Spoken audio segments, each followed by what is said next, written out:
Hello friends, welcome to my channel PCS with Chauhan. Guys, मेरा नाम है कीरत चौहान। दोस्तों, यहाँ हम कर रहे हैं दृष्टि आईएएस की क्विक बुक, जिसमें हमारा चल रहा है विश्व का भूगोल। चैप्टर नंबर 38, जो कि है पृथ्वी की सतह पर जल का वितरण, यानी कि distribution of water on the earth surface. ठीक है, पार्ट 4 है, लास्ट पार्ट है ये। इसके बाद ये वाला जो हमारा चैप्टर है वो हो जाएगा खत्म। राइट, चलिए अभी हम लोग करते हैं आगे की बात। तो गाइस, अगर आप लोग को वीडियो अच्छी लगे तो उसे लाइक करिएगा, चैनल को अभी तक सब्सक्राइब नहीं किया है तो कर लीजिएगा। गाइस, हमारा जो चैप्टर चल रहा है उसमें अभी जो हमारा नेक्स्ट टॉपिक स्टार्ट होगा वो है महासागरीय धाराओं के प्रकार हो गए। ठीक है, तो जो अभी नए हैं, जिन्होंने अभी तक नहीं देखा है कुछ, तो दोस्तों पहले आप पुरानी वीडियोस देखें, तभी बात करें आगे की। ठीक है, तो देखिए यहाँ पे जो ये रेड कलर की और ब्लू कलर की लाइंस दिख रही है, हम इसके बारे में बात करने वाले हैं। तो ये क्या है, महासागरीय धारा, यानी कि जो ये जो महासागर है उसमें जो पानी है ना वो फ्लो कर रहा है एक जगह से दूसरी जगह, ऐसा इसमें दिखाया गया है। जैसे ये पानी यहाँ से यहाँ पे फ्लो कर रहा है, ये फ्लो कर रहा है, ये फ्लो कर रहा है। ठीक है, तो यहाँ दो कलर की धारा है, रेड और ब्लू है। इसका क्या मतलब होगा इस, देखिए आप जानते हैं कि ये बीच में जो लाइन होती है वो विषुवत रेखा होती है, जो कि बहुत गर्म होती है। क्यों? क्योंकि सूर्य जो होता है यहाँ लंबवत चमकता है और ध्रुवों की साइड थोड़ा सा तिरछा होकर चमकता है, तो यहाँ पे ठंड ज्यादा और विषुवत रेखा पे गर्मी ज्यादा होती है। राइट, इतनी बात आप लोग समझ गए। अब देखिए, अब आप यहाँ पे जो लाइंस देख लेना गाइस, उसमें एक गौर करिएगा कि जो विषुवत रेखा से पानी ऊपर या कहीं भी जा रहा है, विषुवत रेखा से कहीं भी जा रहा है, वो पानी आपको रेड कलर का दिखाई दे रहा है, यानी कि गर्म दिखाई दे रहा है। राइट, चलो देखते हैं। जैसे ये विषुवत रेखा के पास है तो गर्म होगा ही ऑलरेडी। ठीक है, ये भी गर्म होगा। ये विषुवत रेखा से ऊपर की तरफ जा रहा है, गर्म होगा। विषुवत रेखा वाला विषुवत रेखा है नीचे से ऊपर की तरफ, यानी विषुवत जीरो से ऊपर की तरफ जाए, या मतलब नीचे से ऊपर की तरफ। ठीक है, नीचे से ऊपर की तरफ, नीचे से ये सब सब लाल लाल है। ये देखिए, ये देखिए। अब ये मत कहिएगा कि ये ऊपर से नीचे की तरफ। तो गाइस, ऊपर से नीचे की तरफ वाले, तो ये जो लाल लाल लाल लाल आपको दिख रहे हैं सब गर्म है। ठीक है, क्योंकि विषुवत रेखा से आ रहा है वो पानी, गर्म पानी आ रहा है, ठंडी जगह पे जा रहा है। ठीक है, गर्म पानी आ रहा है, ठंडी जगह पे जा रहा है। ठीक है, ठीक है, ठीक है, इन सबकी डायरेक्शन देख लीजिए। उसके बाद अब दूसरी बात करते हैं, चलिए ठंडी वाली देखते हैं। ठीक है, ठंडी वाली के लिए हम क्या कहेंगे, जो ध्रुवों के पास है या ध्रुवों से विषुवत रेखा की तरफ आ रहा है। यानी कि देखिए, ये वाली सारी साइड वैसे तो ठंडी होती है ऊपर की तरफ, नीचे वाली भी सारी साइड इतनी ठंडी ही होती है। ठीक है, तो यहाँ का पानी देखिएगा, ऊपर से नीचे ठंडा ब्लू, ये वाला ब्लू, ये ऊपर से नीचे आ रहा है, ये ऊपर से नीचे। अब ये मत कहना भाई कि यहाँ पे गर्म होगा, नहीं, यहाँ पे ठंडा पानी मिलेगा। तो ये ऊपर से नीचे ब्लू ब्लू, ये देखिए यहाँ ब्लू। ठीक है, अब ये ध्रुवों से इस साइड जाएगा तो ब्लू होगा, जैसे कि ये ब्लू ध्रुवों के आसपास चलेगा, ब्लू ब्लू ब्लू ब्लू।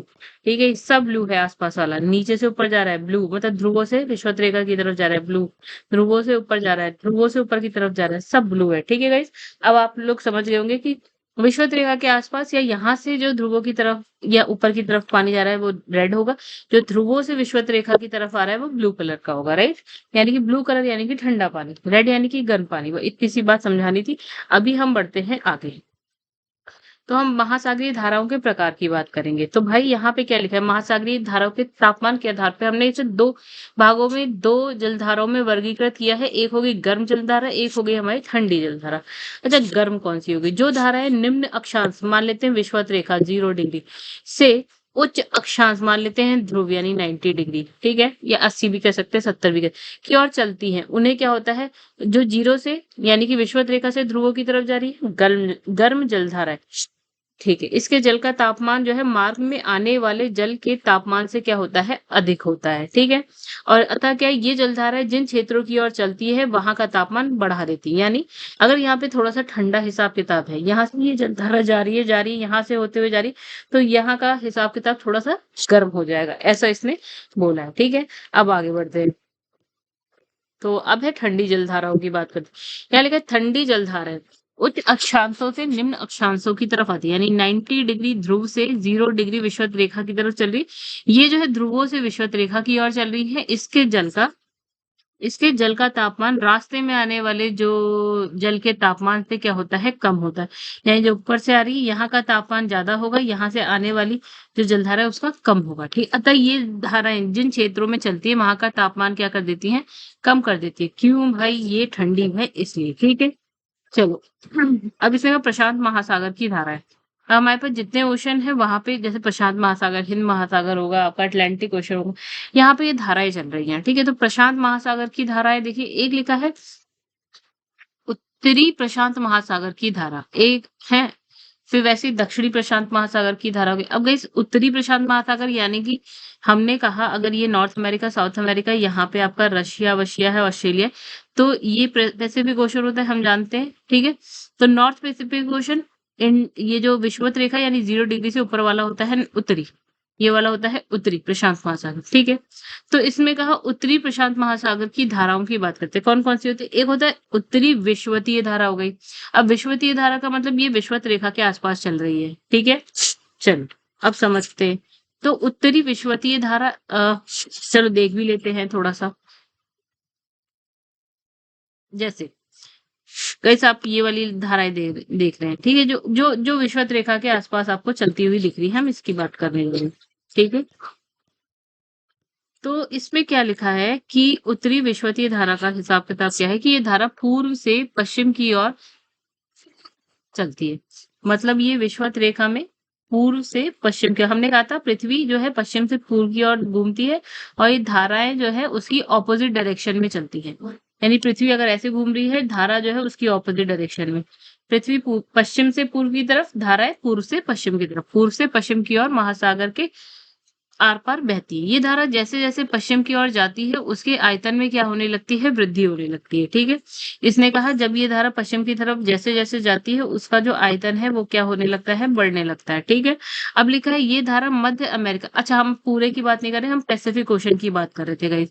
ठीक है, तो इसने कहा यह धारा मध्य अमेरिका के पश्चिमी तट से आरंभ होकर पूर्व से पश्चिम की ओर बहती हुई फिलीपींस द्वीप समूह पर पहुंचती है। ये धारा हमेशा विषुवत रेखा के उत्तर में ही प्रवाहित होती है या नहीं।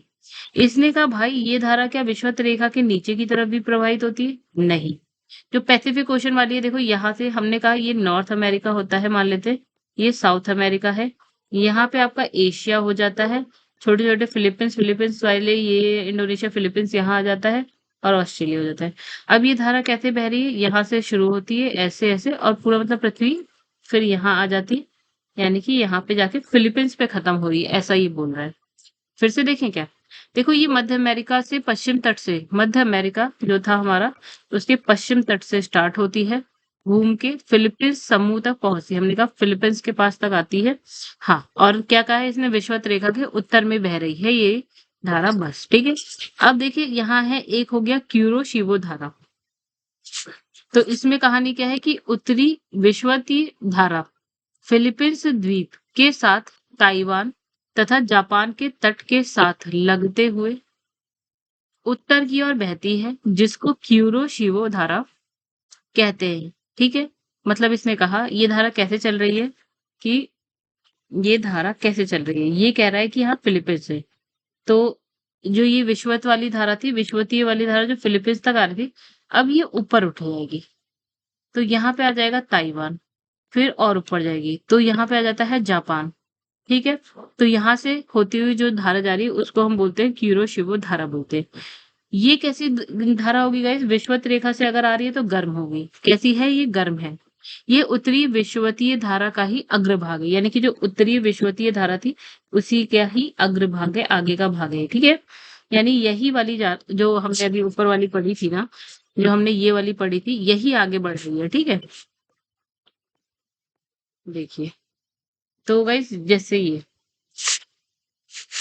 ये गई होगी ऐसे, फिर ये चली गई ऊपर ऐसे। ठीक है, फिलीपींस तक यहाँ गई है, फिर ये क्यूरोशिवो बन गई है, ये उत्तरीय विषुवतीय धारा कहेंगे इसे, ये ऊपर जाएगी क्यूरोशिवो बन जाएगी। इतनी सी बात इसने कही है।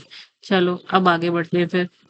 ठीक है, अब थर्ड वाली जो है वो है उत्तरीय प्रशांत गर्म प्रवाह। ठीक है, इसमें लिखा है जापान के दक्षिण पूर्व, ये वाला साइड, तट पर पहुंचने के बाद जो क्यूरोशिवो धारा है, प्रचलित पछुआ पवनों के प्रभाव से महासागर के पश्चिम से पूर्व की ओर बहने लगती है। यानी अब ये जब धारा जापान के पास आती है तो ये ऐसे बहने लगती है। ठीक है, मतलब पश्चिम से पूर्व की तरफ बहने लगती है। ये इस कारण इसको उत्तरी प्रशांत गर्म गर्म प्रवाह नाम दिया गया है। तो ये वाली हवा क्या हो जाएगी, उत्तरी प्रशांत गर्म प्रवाह, राइट। आगे बढ़ते हैं, मतलब उसी धारा को आगे बढ़ाते हुए बताया है। फिर इसने कहा उत्तरी प्रशांत धारा उत्तर अमेरिका के पश्चिमी तट पर पहुंचकर दो शाखाओं में बढ़ जाती है। यानी गाइस क्या कह रहा है ये, देखो समझते, यहाँ पे है ये रशिया है, ठीक है, ये जापान मान लेते हैं, ठीक है, यहाँ ताइवान था और यहाँ पे हमारे पास फिलीपींस था मान लेते।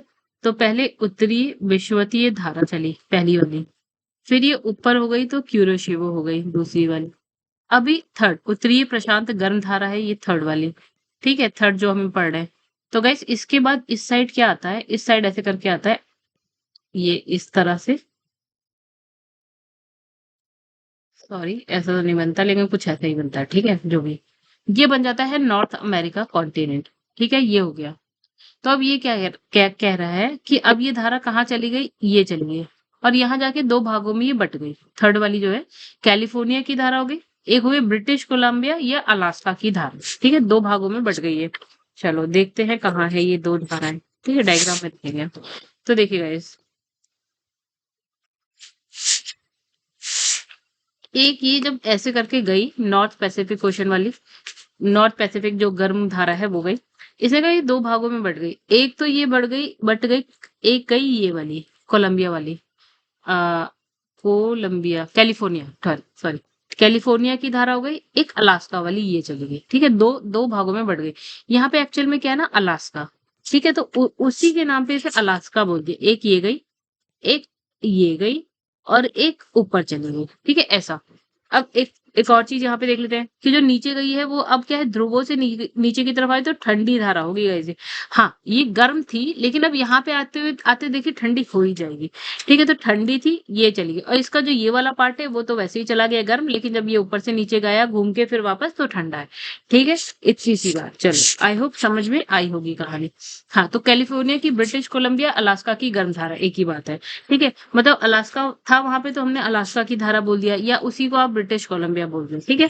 और फिर कैलिफोर्निया वाली जो नीचे गई थी गर्म वाली वो वाली नहीं ठंडी, कैलिफोर्निया वाली जो ऊपर से जो नीचे की तरफ गई थी वो वाली हमारी थी ठंडी, और जो अलास्का वाली थी जो ऐसे गई थी वो थी गर्म, लेकिन जब वापस से ऐसे घूम के आई थी तो वो ठंडी थी, राइट। अब देखिए कोलंबिया वाली धारा की बात करते हैं, ठंडी वाली। इस जगह दक्षिण की ओर मुड़ने वाली शाखा कोलंबिया के तट के साथ साथ बहती है, इसलिए इसे हम क्या बोलते हैं, कोलंबिया की धारा कहते हैं। जब आप ऐसे करके नॉर्थ अमेरिका कॉन्टिनेंट ऐसे करके गाइस बनाते हो ना, तो यहाँ पे आपको कोलंबिया देखने को मिलता है, सॉरी कोलंबिया नहीं सॉरी कैलिफोर्निया। तो आपको यहाँ पे कैलिफोर्निया देखने को मिलता है, तो कैलिफोर्निया के साथ साथ बहरी से कैलिफोर्निया की धारा बोल दी। ये जलधारा क्या है, मोजाबे मोजाबे और सोनोरन सोनोरन मरुस्थल के निर्माण के लिए क्या होती है, उत्तरदायी कारकों में से एक है। क्यों, क्योंकि गाइस एक तो, और ये जो मोजाम्बे और क्या सोनोरन का मरुस्थल पड़ता है वहीं पे, ठीक है, तो ये क्या होता है कि ये बना इस मरुस्थल को बनाने में इसका महत्वपूर्ण क्या है, हाथ है, कैलिफोर्निया, कोलंबिया नहीं, कैलिफोर्निया की धारा का। अब दूसरा है ब्रिटिश कोलंबिया कह लीजिए, या ब्रिटिश कोलंबिया पता है कहाँ है guys? कनाडा में है, ठीक है, तो ब्रिटिश कोलंबिया कह लीजिए या फिर अलास्का की धारा जो ऊपर जा रही थी, ठीक है। अब कनाडा में, क्योंकि कनाडा वहीं पे पड़ता है ना, अलास्का के पड़ोस, अलास्का को जो पड़ोसी है वो पूरा कनाडा, ठीक है, अपनी एटलस खोल के चलिए। अच्छा अब इसने कहा उत्तरी प्रशांत धारा की उत्तर की ओर जाने वाली जो शाखा है वामावर्त, यानी कि वो जो ना सुई की डायरेक्शन से उल्टा चलने वाला वामावर्त मुड़ते हुए क्या है, ब्रिटिश कोलंबिया अलास्का के तट के साथ बहती है।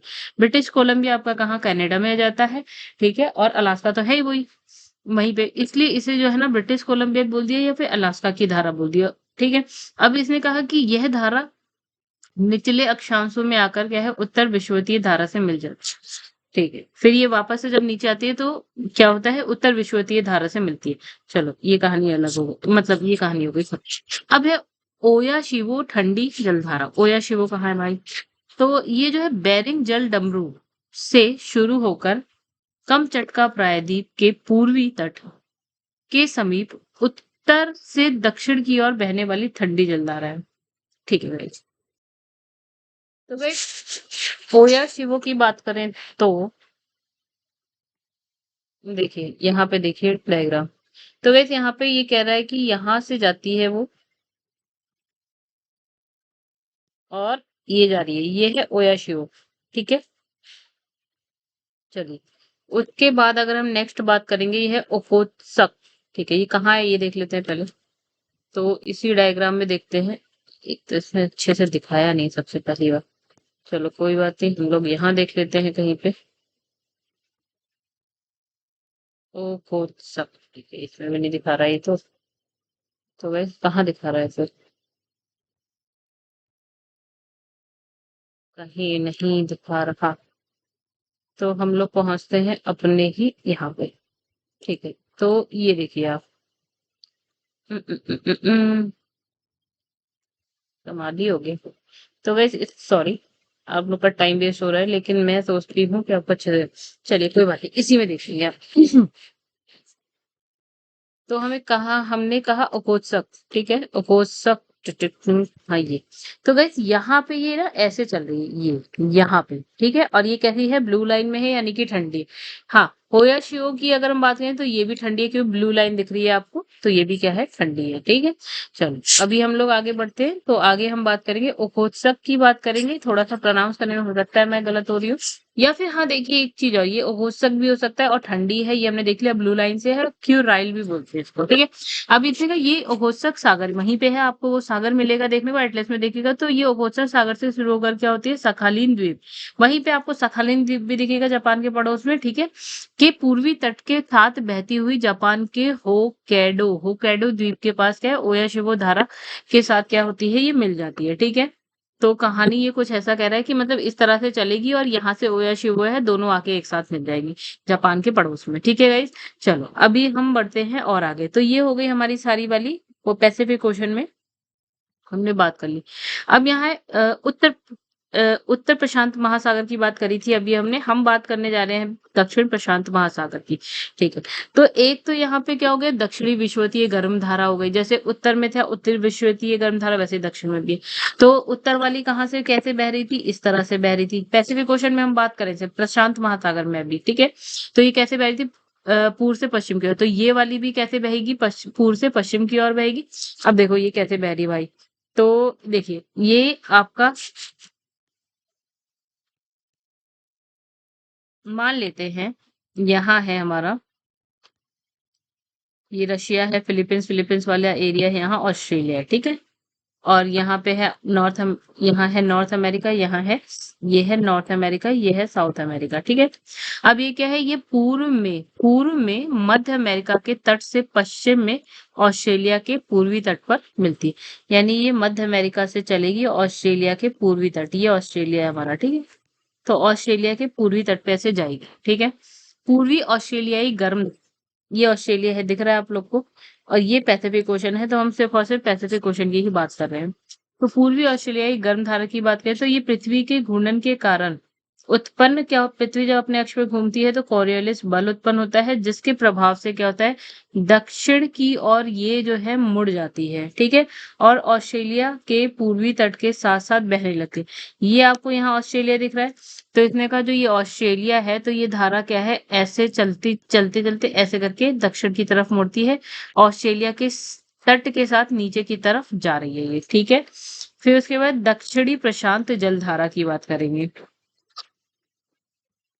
चलो एक चीज और देख लेते हैं, फिर इसमें क्या दे रखी है वो जलधारा। ये देखिए, ये गर्म जलधारा दिख रही है, ये जो ऑस्ट्रेलिया के तट के साथ नीचे की तरफ जा रही है। और ये वो कौन सी दक्षिण विषुवतीय जो धारा थी, वो जो आपकी पूर्व से पश्चिम यानी ऑस्ट्रेलिया की तरफ जा रही है, वो वाली है ये। ठीक है, फिर उसके बाद ये कह रहा है दक्षिणी प्रशांत जल धारा, तो इसमें लिखा है तस्मानिया। अब ये बताओ भाई तस्मानिया कहाँ पे, तो ये ऑस्ट्रेलिया के पास है। ठीक है, अब इसे कहा तस्मानिया के निकट पूर्वी ऑस्ट्रेलिया धारा जो है आपकी पछुआ पवनों के प्रभाव में आ जाती है। पछुआ पवनें कैसे बह रही हैं यहाँ पे, ऐसे। ठीक है, तो आ जाती है और पश्चिम से पूर्व बहने लगती है। यहाँ इसे क्या है, दक्षिणी प्रशांत धारा कहते हैं। मतलब ये पता, जो ऑस्ट्रेलिया वाली जो धारा थी जो पूर्व की साइड बह रही है, वो क्या होती है, थोड़ी देर बाद पछुआ पवनों के संपर्क में आती है। पछुआ पवनें ऐसे बहती हैं, तो ये भी क्या होगी, इस तरह से ही बहने लगेगी पश्चिम से पूर्व की तरफ। तो इसका नाम इसने क्या दे दिया, इसने कहा ये है दक्षिणी प्रशांत धारा। क्या है ये, दक्षिणी प्रशांत धारा। ठीक है, तो ये है गाइस आपकी दक्षिणी प्रशांत धारा। इसमें ये देखिए साउथ पैसिफिक करंट, अब ये चल रही है ध्रुवों के आसपास, या आप कहते हैं अंटार्कटिका के आसपास। तो ये कैसी है भाई, ये है ठंडी। कैसी है भाई, ये है ठंडी। ठीक है, चलो तो अभी हम पहुंचते हैं फिर से यहाँ पे। अब है पेरू ठंडी जलधारा, देखते हैं कहाँ पे। पेरू ठंडी जलधारा, ओके। तो भाई ये पेरू के तट के पास हो गए। पेरू का है, जब आप बनाते हैं साउथ अमेरिका कॉन्टिनेंट बनाते हैं, ये रहा आपका साउथ अमेरिका कॉन्टिनेंट बनेगा, ऐसे ऐसे ऐसे ऐसे करके कुछ। यहाँ पे आपको दिखता है ये वाला नीचे वाला एरिया है चिली, ये हो गया आपका पेरू। यानी कि एक ऐसी जलधारा है जो नीचे से ऊपर की तरफ जा रही है, पेरू के तट के साथ जा रही है, तो हम इसे बोलेंगे पेरू ठंडी जलधारा है, नीचे से ऊपर जा रही है इसलिए। मतलब ध्रुवों से विषुवत रेखा की तरफ जा रही है, इसलिए कौन से कलर की है देखिएगा, इस यहाँ पे है ब्लू कलर की है। ठीक है, तो अब फिर से बात करते हैं। तो इसने कहा दक्षिणी प्रशांत धारा, जो वो ऐसे करके जा रही थी दक्षिणी प्रशांत धारा, वो क्या होता है दक्षिण के तट पर पहुंचकर क्या होता है, दक्षिण से उत्तर की दिशा में पेरू तट के समानांतर बहने लगती है। मतलब जो ऐसे करके आपका साउथ अमेरिका है, जो ये दक्षिण प्रशांत धारा जा रही है, फिर वो ऐसे करके उत्तर की तरफ चलने लगती है। यहाँ पे पेरू, पेरू के तट के सहारे चलने लगती है, जो क्या होता है अंत में दक्षिणी विषुवतीय धारा में मिल जाती है। मतलब कहानी से कहा पहले चलती है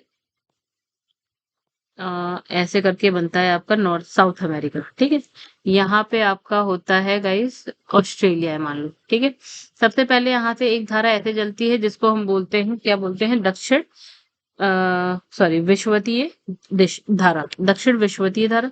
फिर ऑस्ट्रेलिया के तट के सहारे एक बहती है, फिर वो जो यहाँ पे क्या होता है पछुआ पवनों के संपर्क में आके ऐसे मुड़ जाती है।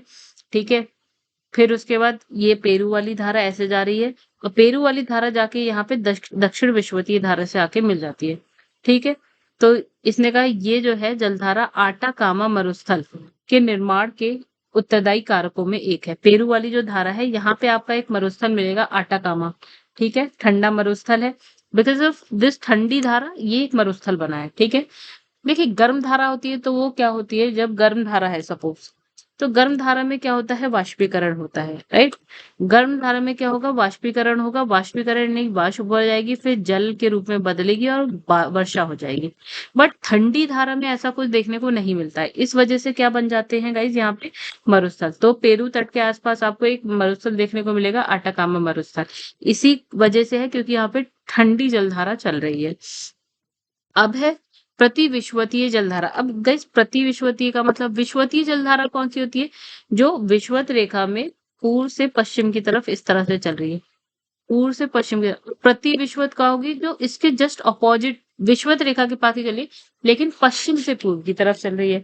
मतलब समझिए, इन देखो विषुवत रेखा के दोनों ओर उत्तर और दक्षिण विषुवतीय धाराओं द्वारा प्रशांत महासागर के पश्चिमी भाग में क्या होता है, विशाल जल राशियों के एकत्र होने से क्या होता है, पश्चिम से पूर्व दिशा में क्या होता है, प्रति विषुवतीय जलधारा का जन्म होता है। मतलब इसने क्या कहा, इसने कहा भाई यहाँ पे ना हमारे पास क्या है, एक यहाँ पे हमारे पास है पूरा का पूरा पैसिफिक ओशन, ये पैसिफिक ओशन। ठीक है, इसने कहा जो विषुवतीय रेखा पे जो ये वाली चली दक्षिण विषुवतीय धारा चल रही है सपोज, ठीक है, तो दक्षिण विषुवतीय धारा इधर की तरफ जाती है पूर्व से पश्चिम। अब पूर्व से पश्चिम की तरफ जा रही है और यहाँ पानी इकट्ठा होता जा रहा है, इकट्ठा होता जा रहा है, इकट्ठा होता जा रहा है।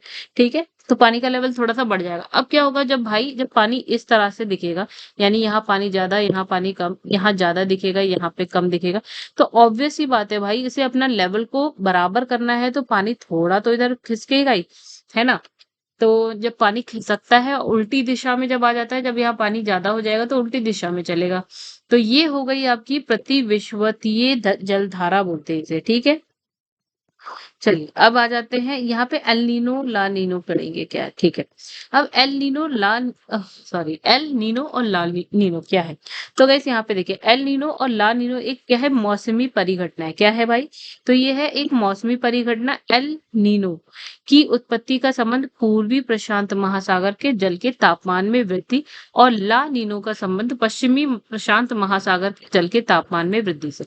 यानी कि प्रशांत महासागर, सपोज ये प्रशांत महासागर है, इसका पूर्वी साइड, उसका पश्चिमी साइड। ठीक है, ये हो गया आपका पूर्वी साइड के जल में अगर जल का जो टेम्परेचर अगर बढ़ता है, ठीक है, तो क्या होता है, कौन सी घटना होती है, एल नीनो की।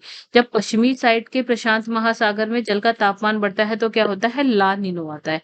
ये बोला इसने, हो रहा है ये प्रशांत महासागर की कहानी बोल रहा है। ठीक है, अब देखिए इसने लिखा है एल नीनो रूपी गर्म जल धारा के प्रभाव से पूर्वी प्रशांत महासागर के तापमान में चलेगा। इसको भी हम डायग्राम से करेंगे तो ज्यादा मजा आएगा। ठीक है, तो दोस्तों ये देखिए, अब ये कह रहा है कि एल नीनो रूपी गर्म जल धारा, देखिए लाल कलर की दिखाई भी गई है। ठीक है, तो जलधारा के प्रभाव से पूर्वी प्रशांत महासागर, अब ये आपको पैसिफिक ओशन मिलेगा, ये एशिया है, ये ऑस्ट्रेलिया है, नॉर्थ अमेरिका, साउथ अमेरिका। ठीक है, तो इसने का ये हो गया आपका पूर्वी प्रशांत महासागर, ये हो गया पश्चिमी प्रशांत महासागर, देखने से ही पता चला। तो इसने कहा पूर्वी प्रशांत महासागर के तापमान में वृद्धि के फलस्वरूप पेरू के तट पर सामान्य से अधिक क्या होती है, वर्षा होती है। यानी इसने कहा एल नीनो गर्म जलधारा है जो कि इधर की तरफ जा रही है, पूरब की तरफ, और पेरू कहाँ है गाइस, यहाँ पे। अब ये पेरू के तट पे जा रही है और यहाँ पे क्या कर रही है भाई, इसका टेम्परेचर ज्यादा है, जलवाष्प ज्यादा होगी, वर्षा ज्यादा करेगी, सारी वर्षा आके कहाँ, पेरू के तट पे कर जा रही है ये।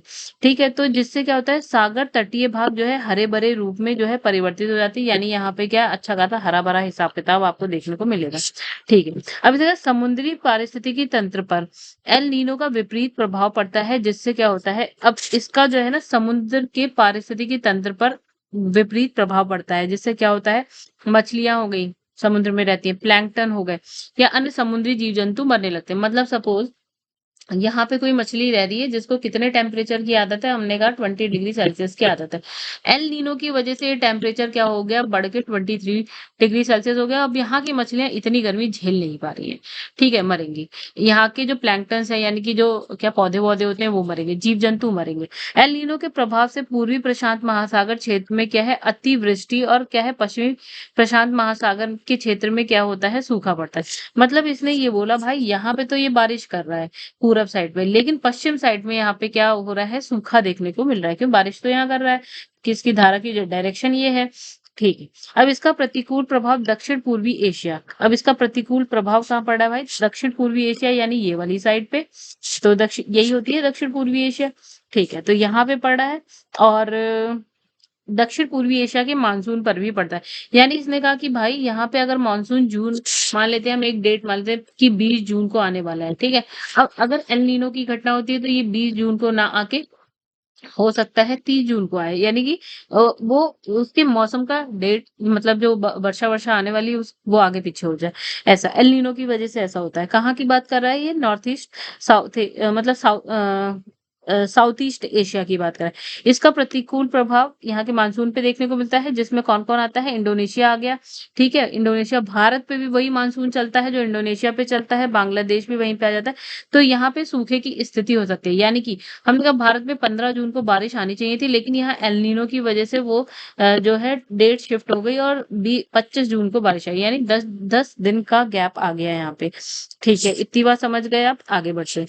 तो अब यहाँ पे ये क्या कह रहा है कि जब पूर्वी प्रशांत महासागर में एल नीनो का प्रभाव पड़ता है, जब पूर्वी प्रशांत महासागर में एल नीनो का प्रभाव पड़ता है, तो एल एल नीनो का प्रभाव पड़ता है, तो ला नीनो की उत्पत्ति पश्चिमी प्रशांत महासागर में होती है। जब यहाँ पे एल नीनो का प्रभाव पड़ रहा है तो यहाँ पे क्या आएगा, ला नीनो। ठीक है, क्या आएगा, ला नीनो। अब इसका ला नीनो के प्रभाव से क्या होता है, एल नीनो के ठीक विपरीत स्थिति उत्पन्न होती है, जिससे पुनः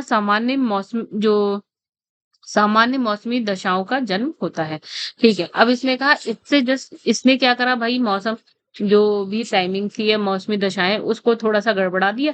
अब लाल इन्होंने उसको क्या करा, सामान्य मौसमी दशाओं का जन्म किया, किसने, ला नीनो की वजह से। अब इसने कहा एल नीनो को क्या है, क्या है, ईशु शिशु, या ला नीनो को क्या है, छोटी बहन के रूप में मान्यता दी गई है। ठीक है, तो एल नीनो को क्या बोला गया है, ईशु शिशु, और ला नीनो को क्या बोला गया है, उसकी छोटी बहन। ठीक है, इतनी बात हो गई। अभी हम आगे बढ़ते हैं। तो गाइस आगे अब जो है, हमने पैसिफिक ओशन की पूरी कहानी देख ली। अब हम बात करने जा रहे हैं आपका अटलांटिक ओशन में। ठीक है, अटलांटिक ओशन की जो जलधारा है उसकी बात करते हैं, चलो। चलिए गाइस, अब बात करेंगे अटलांटिक महासागर की धारा। उत्तरी अटलांटिक महासागर की बात करेंगे, फिर दक्षिण अटलांटिक महासागर में हम बात करेंगे।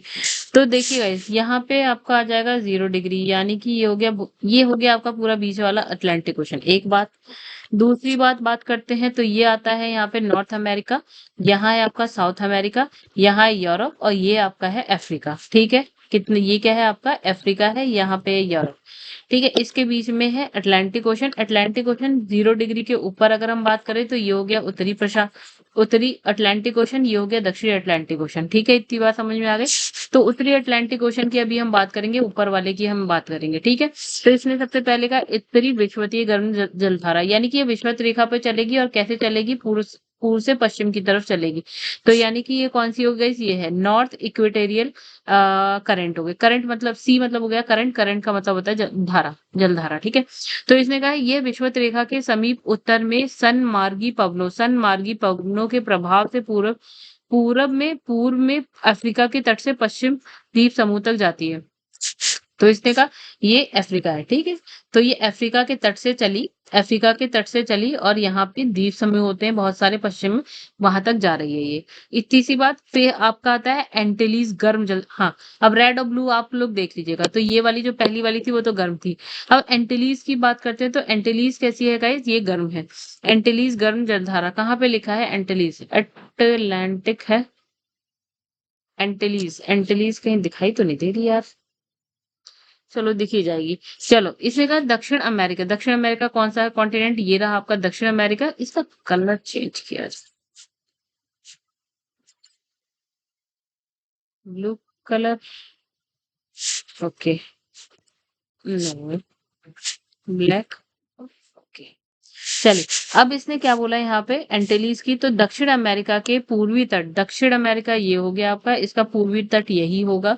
ठीक है, कि अवरोध के कारण क्या होता है, जो ये वाली जो धारा चल रही है दक्षिण वाली, दक्षिण विषुवतीय जलधारा का विभाजन दो शाखाओं में हो जाता है। ठीक है, यानी कि ये क्या होता है, बीच में एक तट आने की वजह से इसका विभाजन दो शाखाओं में हो गया। ठीक है, तो इसकी उत्तरी शाखा उत्तरी विषुवतीय धारा में मिल जाती है। उत्तरी शाखा उत्तरीय विषुवतीय धारा में मिल जाती है और कैरिबियन सागर और मेक्सिको की खाड़ी में प्रवेश करती है। यानी इसने कहा जो इसकी उत्तरी शाखा है वो ऐसे आएगी, यहाँ पे ये होता है आपका कैरिबियन सागर और ये होता है मेक्सिको की खाड़ी। तो भाई ये धारा ऐसे गई, कैस्पियन सागर और मेक्सिको की खाड़ी में चली गई। ठीक है, फिर इसने कहा जिसे हम क्या है कैरिबियन सागर में कैरिबियन जलधारा कहते हैं, यहाँ पे इसको आप क्या कह रहे हैं, कैरिबियन जलधारा। तो इसके शेष भाग क्या है, पश्चिमी द्वीप समूह के पूर्वी किनारे पर अंटा अंटाइल्स या एंटलीज धारा के नाम से अ, प्रवाहित होता है। बाकी जो है इसकी जो दूसरी धारा है वो यहाँ पे जो पश्चिमी द्वीप समूह है यहाँ पे नहीं दिख रहा है ऐसा। ठीक है, तो उस वहीं पे ये क्या होती है, प्रवाहित होती है और इसका नाम क्या है गाइस, इसका नाम है एंटलीज धारा। ठीक है, अब आ जाते हैं नेक्स्ट, ये है फ्लोरिडा गर्म जल धारा। ठीक है, फ्लोरिडा वाली बात करते हैं अब हम लोग। तो देखिए फ्लोरिडा की कहाँ, यहाँ पे आपका कहीं फ्लोरिडा पड़ता है। ठीक है, तो फ्लोरिडा पड़ता है तो यहाँ से धारा चलेगी। ठीक है, उसकी बात करने जा रहे हैं हम। देखिए इसमें दिखाया नहीं है, इसका मतलब ये नहीं कि यहाँ है नहीं, सारी नहीं दिखाई होंगी, बट मैं बता दे रही हूँ यहाँ पे जब आप देखेंगे फ्लोरिडा आता है। ठीक है, अब इसने कहा उत्तर और दक्षिण विषुवतीय धारा का कुछ भाग मेक्सिको की खाड़ी में पहुंच जाता है। ठीक है, यहाँ से कुछ भाग मेक्सिको की खाड़ी में चला गया। ठीक है, खाड़ी से जल की धारा फ्लोरिडा के मुहाने से होकर बाहर खुले महासागर में निकलती है। तो यहाँ से ये फिर से क्या है, यहाँ से निकल के खुले महासागर में निकल रही है, ये बोला से यहाँ पे फ्लोरिडा है। ठीक है गाइस, अपने मैप में देखिएगा, जहाँ एंटीलीज की धारा इससे मिलती है। अब यहाँ पे एंटीलीज की धारा, यानी कि एक धारा यहाँ से आ रही है और एंटीलीज की धारा यहाँ से आ रही है, दोनों धाराएं मिल गई।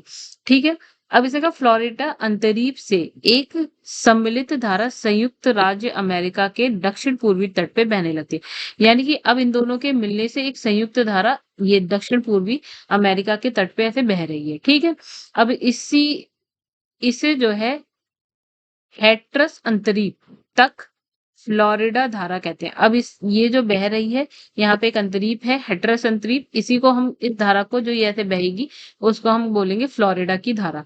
ठीक है, इतनी बड़ी नहीं है, फ्लोरिडा छोटा सा है, यहीं पे बह रही है, ये होगी फ्लोरिडा धारा। ठीक है, अब आ जाते हैं आगे। तो गाइस हो सकता है थोड़ा सा टाइम लग रहा हो, आप अपनी स्पीड बढ़ा लीजिएगा, 2x पे देखिएगा। ठीक है, अच्छा अब है आपका गल्फ स्ट्रीम, तो दिख रही है हमें यहाँ पे, ये है।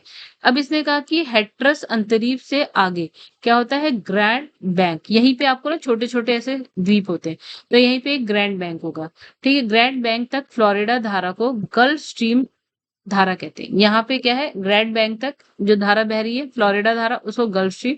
जो न्यू फाउंडलैंड द्वीप के ग्रैंड बैंक तक इसी नाम से बहती है। न्यू फाउंडलैंड आपको कहीं यहाँ कहीं मिल जाएगा गाइस। ठीक है, तो ये ऐसे करके बह रही है गल्फ स्ट्रीम। ठीक है, उसके बाद है लेब्राडोर ठंडी जलधारा। देखिए लेब्राडोर की ठंडी जलधारा यहाँ पे देखने को मिलेगी। देखिए यहाँ पे लिखा भी हो और कलर भी लिखा है, ठंडी है तो ब्लू है, और ये हो गया आपका लेब्राडोर। अब इसने कहा कि ये धारा बैफिन की खाड़ी, अब ये बैफिन की खाड़ी कहाँ गए, तो गाइस बैफिन की खाड़ी आप मान लो यही कहीं है। ठीक है, बैफिन की खाड़ी और क्या है, डेविस जल डमरू भी आपको यहीं देखने को मिल जाएगा, से लेब्राडोर तट के साथ उत्तर से दक्षिण की ओर बहती है। तो आप देख पा रहे हैं लेब्राडोर तट के साथ उत्तर से दक्षिण की ओर बह रही है। ठीक है, ये ग्रीनलैंड के दक्षिण किनारे पर पूर्वी ग्रीनलैंड धारा से मिलती है। तो ये आपका है ग्रीनलैंड, तो इस यहाँ से आ रही है और पूर्वी ग्रीनलैंड धारा से ही मिलती है। ठीक है, अब इसने कहा कि आगे यह क्या है, संयुक्त जलधारा न्यू फाउंडलैंड तट से होती हुई ग्रैंड बैंक के पास गल्फ स्ट्रीम गर्म जलधारा से मिल जाती है। तो एक ये वाली जलधारा यहाँ से आ रही है, दोनों मिलती हुई गल्फ स्ट्रीम वाली जो धारा है इससे आके मिल जाती है। ठीक है, अब इसने कहा यहाँ पर इसके मिलने से ताप व्युतिक्रमण के कारण क्या होता है, कोहरे का निर्माण होता है। मतलब इसने कहा कि भाई यहाँ से ठंडी जलधारा है, गर्म जलधारा है, तो यहाँ पे क्या होगा, कोहरे का निर्माण होगा, जो क्या है सागरीय यातायात में बाधा उत्पन्न करता है, क्योंकि यहाँ पे कोहरा हो जाएगा, नाव वाव जो चल रही है शिप, उनको चलने में दिक्कत होगी, ये बोल।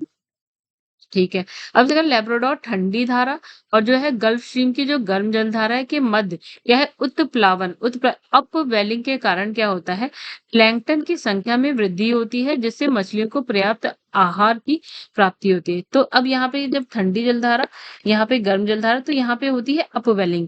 अपवेलिंग की वजह से यहाँ प्लैंकटन प्लैंकटन अच्छी तरह से पैदा होते हैं। ये मतलब समझ लो पौधे हैं जिनको मछलियां खा रही है, तो मछलियां भी अच्छी खासी हो जाएंगी यहाँ पे। मतलब क्या है, मछलियों को पर्याप्त आहार मिल रहा है, मछलियां भी आपको अच्छी खासी मात्रा में फिर मिलेंगी। यही कारण है कि यहाँ पे क्या है, ग्रैंड बैंक हो गया, यहीं पे आपको एक ग्रैंड बैंक मिलेगा, यहीं पे आपको लिखे क्या मिलेगा, जॉर्जेस बैंक मिलेगा। ठीक है, मतलब ये क्या होते हैं, ये बैंक जो होते हैं वो मत्स्य क्षेत्र होते हैं। इसका मतलब यह है यहाँ मछलियां पकड़ी जाती है, उनका यातायात व्यापार किया जाता है, ऐसा समझ लीजिए। ठीक है, अब हम आते हैं आगे। अब यहाँ लिखा है उत्तरी अटलांटिक गर्म जल धारा। तो उत्तरी अटलांटिक गर्म, ठीक है, और इसमें लिखा है ग्रैंड बैंक से गल्फ स्ट्रीम पछुआ पवन के प्रभाव से आकर पूरब की ओर मुड़ जाती है और अटलांटिक महासागर के आर पार उत्तरी अटलांटिक प्रवाह के रूप में बहने लगती है। मतलब जो ये जा रही है, अब ये क्या होगी आपका, यहाँ पे है पछुआ पवन, तो पछुआ पवन की डायरेक्शन कैसी होती है, ऐसे, जिसकी वजह से ये क्या है, इस तरह से इधर मुड़ जा रही है पूर्व की ओर। तो ये हो गया नॉर्थ अटलांटिक ड्रिफ्ट हो गया, या उत्तरी अटलांटिक गर्म जलधारा, रेड कलर की एक गर्म है। ठीक है, उसके बाद है नॉर्वे गर्म जलधारा। भाई यहाँ पे ना आपको दिखेगा, यहाँ पे नॉर्वे, तो यहाँ पे नॉर्वे के पास से जो धारा ऐसे बह रही है उसकी यहाँ पे बात हो रही है, यानी यह नॉर्वे है, नॉर्वे के पास से जो धारा बह रही है ये नॉर्वे गर्म जल धारा है। ठीक है, अब गाइस हमने, चलो अभी बात करें इस जगह, अटलांटिक महासागर के पूर्वी भाग में पहुंचकर उत्तरी अटलांटिक धारा दो भागों में बढ़ जाती है। ठीक है, यानी इसने कहा जो ये नॉर्थ अटलांटिक है दो भागों में बढ़ गई, एक तो ये ऊपर जा रही है, एक ये नीचे जा रही है। ठीक है, अब इसने कहा इसकी मुख्य धारा ब्रिटिश द्वीप समूह से होती हुई नॉर्वे तट पे पहुंचती है, यानी ये यहाँ पे ब्रिटिश द्वीप समूह यहाँ से होती हुई ये नॉर्वे के तट पे पहुंच गई। ठीक है, फिर इसने कहा कि यहाँ इसे हम क्या कहते हैं, नॉर्वे की धारा कहते हैं। इसे आगे, इसके आगे ये क्या है, आर्कटिक महासागर में प्रवेश करती है। ये रहा हमारा आर्कटिक महासागर, तो ये नॉर्वे की धारा आके कहाँ मिल गई, आर्कटिक महासागर में आ जाती है। फिर इसने नेक्स्ट जो कही है वो है कनारी ठंडी जलधारा।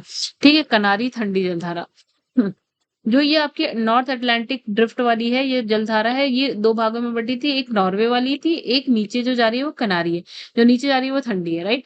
अब इस देखा उत्तरी अटलांटिक प्रवाह की दूसरी जो शाखा है वो दक्षिण की ओर मुड़ जाती है, जिसे कनारी द्वीप। यहाँ पे आपको कनारी द्वीप मिलेगा, यहाँ पे कनारी द्वीप मिलेगा, वहीं से होती हुई जा रही है, तो ये कनारी धारा बोल रहे हैं, ठीक है? ये अपेक्षाकृत क्या होती है? ठंडे क्षेत्र से आ रही होती है, गर्म क्षेत्र की तरफ तो ठंडी है ये। कनारी द्वीप से आगे बढ़ते हुए ये जलधारा क्या है? अब ये जब आगे बढ़ती चली जाती है तो ये किसमें मिल जाती है? विषुवत रेखीय जलधारा में मिल जा रही है, ठीक है? मतलब यहाँ से चलती-चलती विषुवत रेखा वाले में मिल जा रही है, ठीक है? अब इसने कहा कनारी की ठंडी जलधारा क्या है? सहारा मरुस्थल के निर्माण के लिए उत्तरदायी है। हमने कहा जो ठंडी जलधारा है वो क्या है? मरुस्थल का निर्माण करती है। तो जो कनारी की ठंडी वाली है और यहाँ पे सहारा है, इसी वजह से क्योंकि ना जलवाष्प होगी, ना पानी होगा, ना बारिश होगी। ठंडी जलधारा में तो नहीं होता ये कहानी। तो यहाँ पे क्या होगा? आपको सहारा मरुस्थल देखने को मिलेगा, ठीक है? यहाँ पे लिखा है सारगेसो सागर, ठीक है? इसने कहा उत्तरी अटलांटिक महासागर में क्या है? उत्तरी विषुवत रेखीय गल्फ स्ट्रीम कनारी धारा द्वारा जल का एक प्रति चक्रवाती क्या है? प्रवाह क्रम का निर्माण होता है, जिसमें क्या है? शांत और गतिहीन जल पाया जाता है। यहाँ पर सारगेसम घास की क्या होती है? अधिकतर, जिसके कारण इसे हम क्या बोलते हैं? सारगेसो सागर बोलते हैं। मतलब ये कहानी क्या कह रहा है कि नॉर्थ अटलांटिक ओशन में अगर हम बात करें तो यहाँ पे एक ही हो गई नॉर्थ विषुवतीय, फिर हो गया गल्फ स्ट्रीम, फिर हो गया आपका कनारी धारा, मतलब पूरा घूम के ऐसे। तो ये आप देख रहे हैं चक्र सा बन रहा है।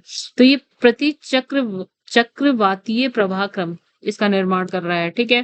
फिर इसने कहा यहाँ पे जो ये यहाँ पे क्या है? ये जिसमें क्या था? शांत शांत जल होगा, गतिहीन मतलब यहाँ पे गतिहीन जल होगा, चल नहीं रहा होगा, ठीक है? जिससे क्या होती है? ये वाली घास सार गैसम घास इसकी अधिकता होती है। तो यहाँ जो सागर है उसे सार गैसो सागर बोल दिए। सार गैसो सागर के जल में क्या होता है? अटलांटिक महासागर की सर्वाधिक लवणता यानी कि 37 ग्राम प्रति 1000 ग्राम पाई जाती है। मतलब सबसे ज्यादा जो है लवणता यहीं पाई जाएगी। इसका मुख्य कारण क्या है? कि उच्च तापमान तथा अत्यधिक वाष्पीकरण। देखिए टेम्परेचर जब ज्यादा होता है तो वाष्पीकरण ज्यादा होता है, ठीक है? तो इसे जो है महासागरीय मरुभूमि के रूप में से संबोधित किया जाता है, महासागरीय मरुभूमि, ठीक है? अब उसके बाद अगर हम बात करें गाइस आगे, चलो, उसके बाद हम बात करेंगे दक्षिण अटलांटिक महासागर की धारा, ठीक है? ये हो गई आपकी दक्षिण अटलांटिक महासागर। तो इसमें लिखा है दक्षिण अटलांटिक महासागर धाराओं की निम्नलिखित चलो कौन कौन सी धाराएं बात करते हैं। तो दक्षिण विषुवतीय गर्म जलधारा ये वाली, तो ये विषुवतीय रेखा के दक्षिण में उसके समानांतर पूर्व से पश्चिम की ओर चल रही है। कुछ भी बस समझाने वाली बात है नहीं यहाँ पे। फिर है ब्राजीलिय गर्मधारा। अब यहाँ पे है आता है आप गए ब्राजील, तो यहाँ की गर्मधारा ये देखिए ब्राजील जो यही वाली है दक्षिण विषुवतीय वाली है वो मुड़ गई है नीचे, यहाँ पे ब्राजील आ गई। तो यहाँ पे देखिए ब्राजीली जो धारा है वो उच्च तापमान उच्च लवणता वाली गर्म जलधारा है, ठीक है? तापमान ज्यादा लवणता ज्यादा, ठीक है? तो इसकी उत्पत्ति जो दक्षिण विषुवतीय जलधारा है उसके विभाजन से उसके दक्षिण की ओर मुड़ने से होती है। इसका प्रवाह ब्राजील के तट के समानांतर चलता है। मतलब ये वाली जो जा रही है इसी के विभाजन से हो गई नीचे की तरफ ब्राजील के तट के साथ साथ चल रही है। ये गर्म है, लवणता ज्यादा है यहाँ पे, ठीक है? तो इतनी बात हम समझ गए। आगे अब फॉकलैंड जल ठंडी जलधारा यहाँ पे है फॉकलैंड। तो गाइस यहाँ पे एक फॉकलैंड द्वीप होता है, यहाँ पे एक जलधारा चलेगी उसकी बात पर।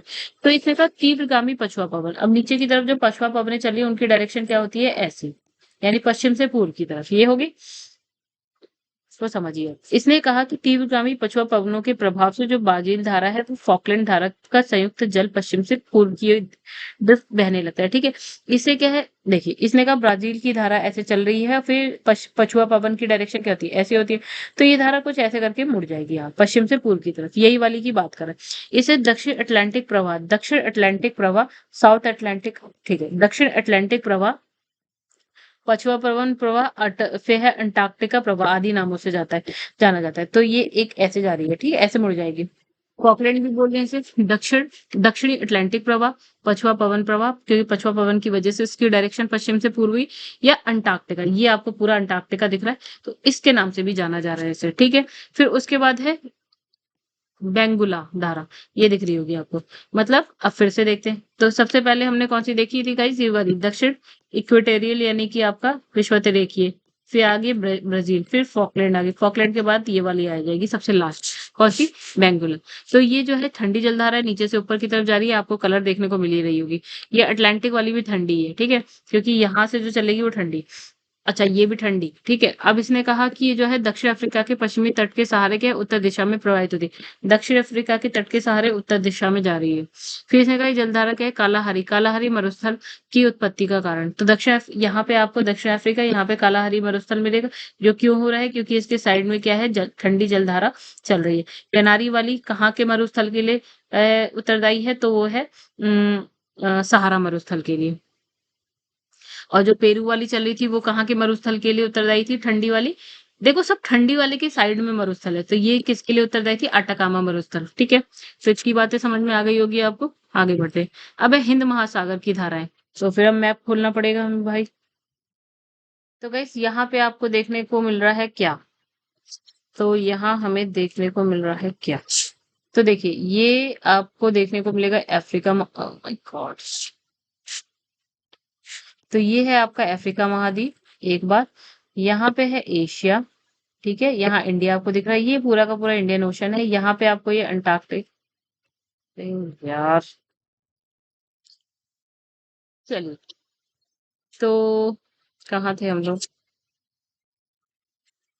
अफ्रीका दिखता है, ये यूरोप दिखता है, ये एशिया आ गया, पूरा इंडिया आपको दिख ही रहा है यहाँ पे, ऑस्ट्रेलिया, यहाँ ये वाला जो पूरा पोर्शन है पानी का हिंद महासागर है, और नीचे जो ये है अंटार्कटिक है, अंटार्कटिका है, ठीक है।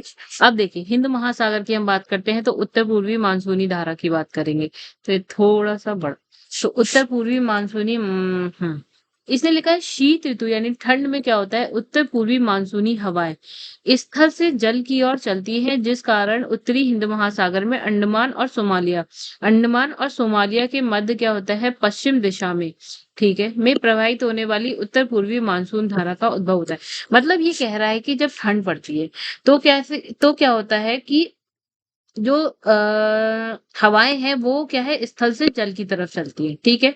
तो कैसे चल रही है, स्थल से, हम भारत को लेके चले एक मिनट के लिए, तो ये स्थल से जल की तरफ चल रही है हवाएं, ठीक है, कैसे चल रही है, ऐसे, ठीक है, इतनी सी बात। अब इसने कहा कि ये जो यहाँ से जो जलधारा है, यहाँ पे अंडमान निकोबार द्वीप समूह, यहाँ से होते हुए अफ्रीका में सोमालिया है, ऐसे करके चल रही है, ठीक है।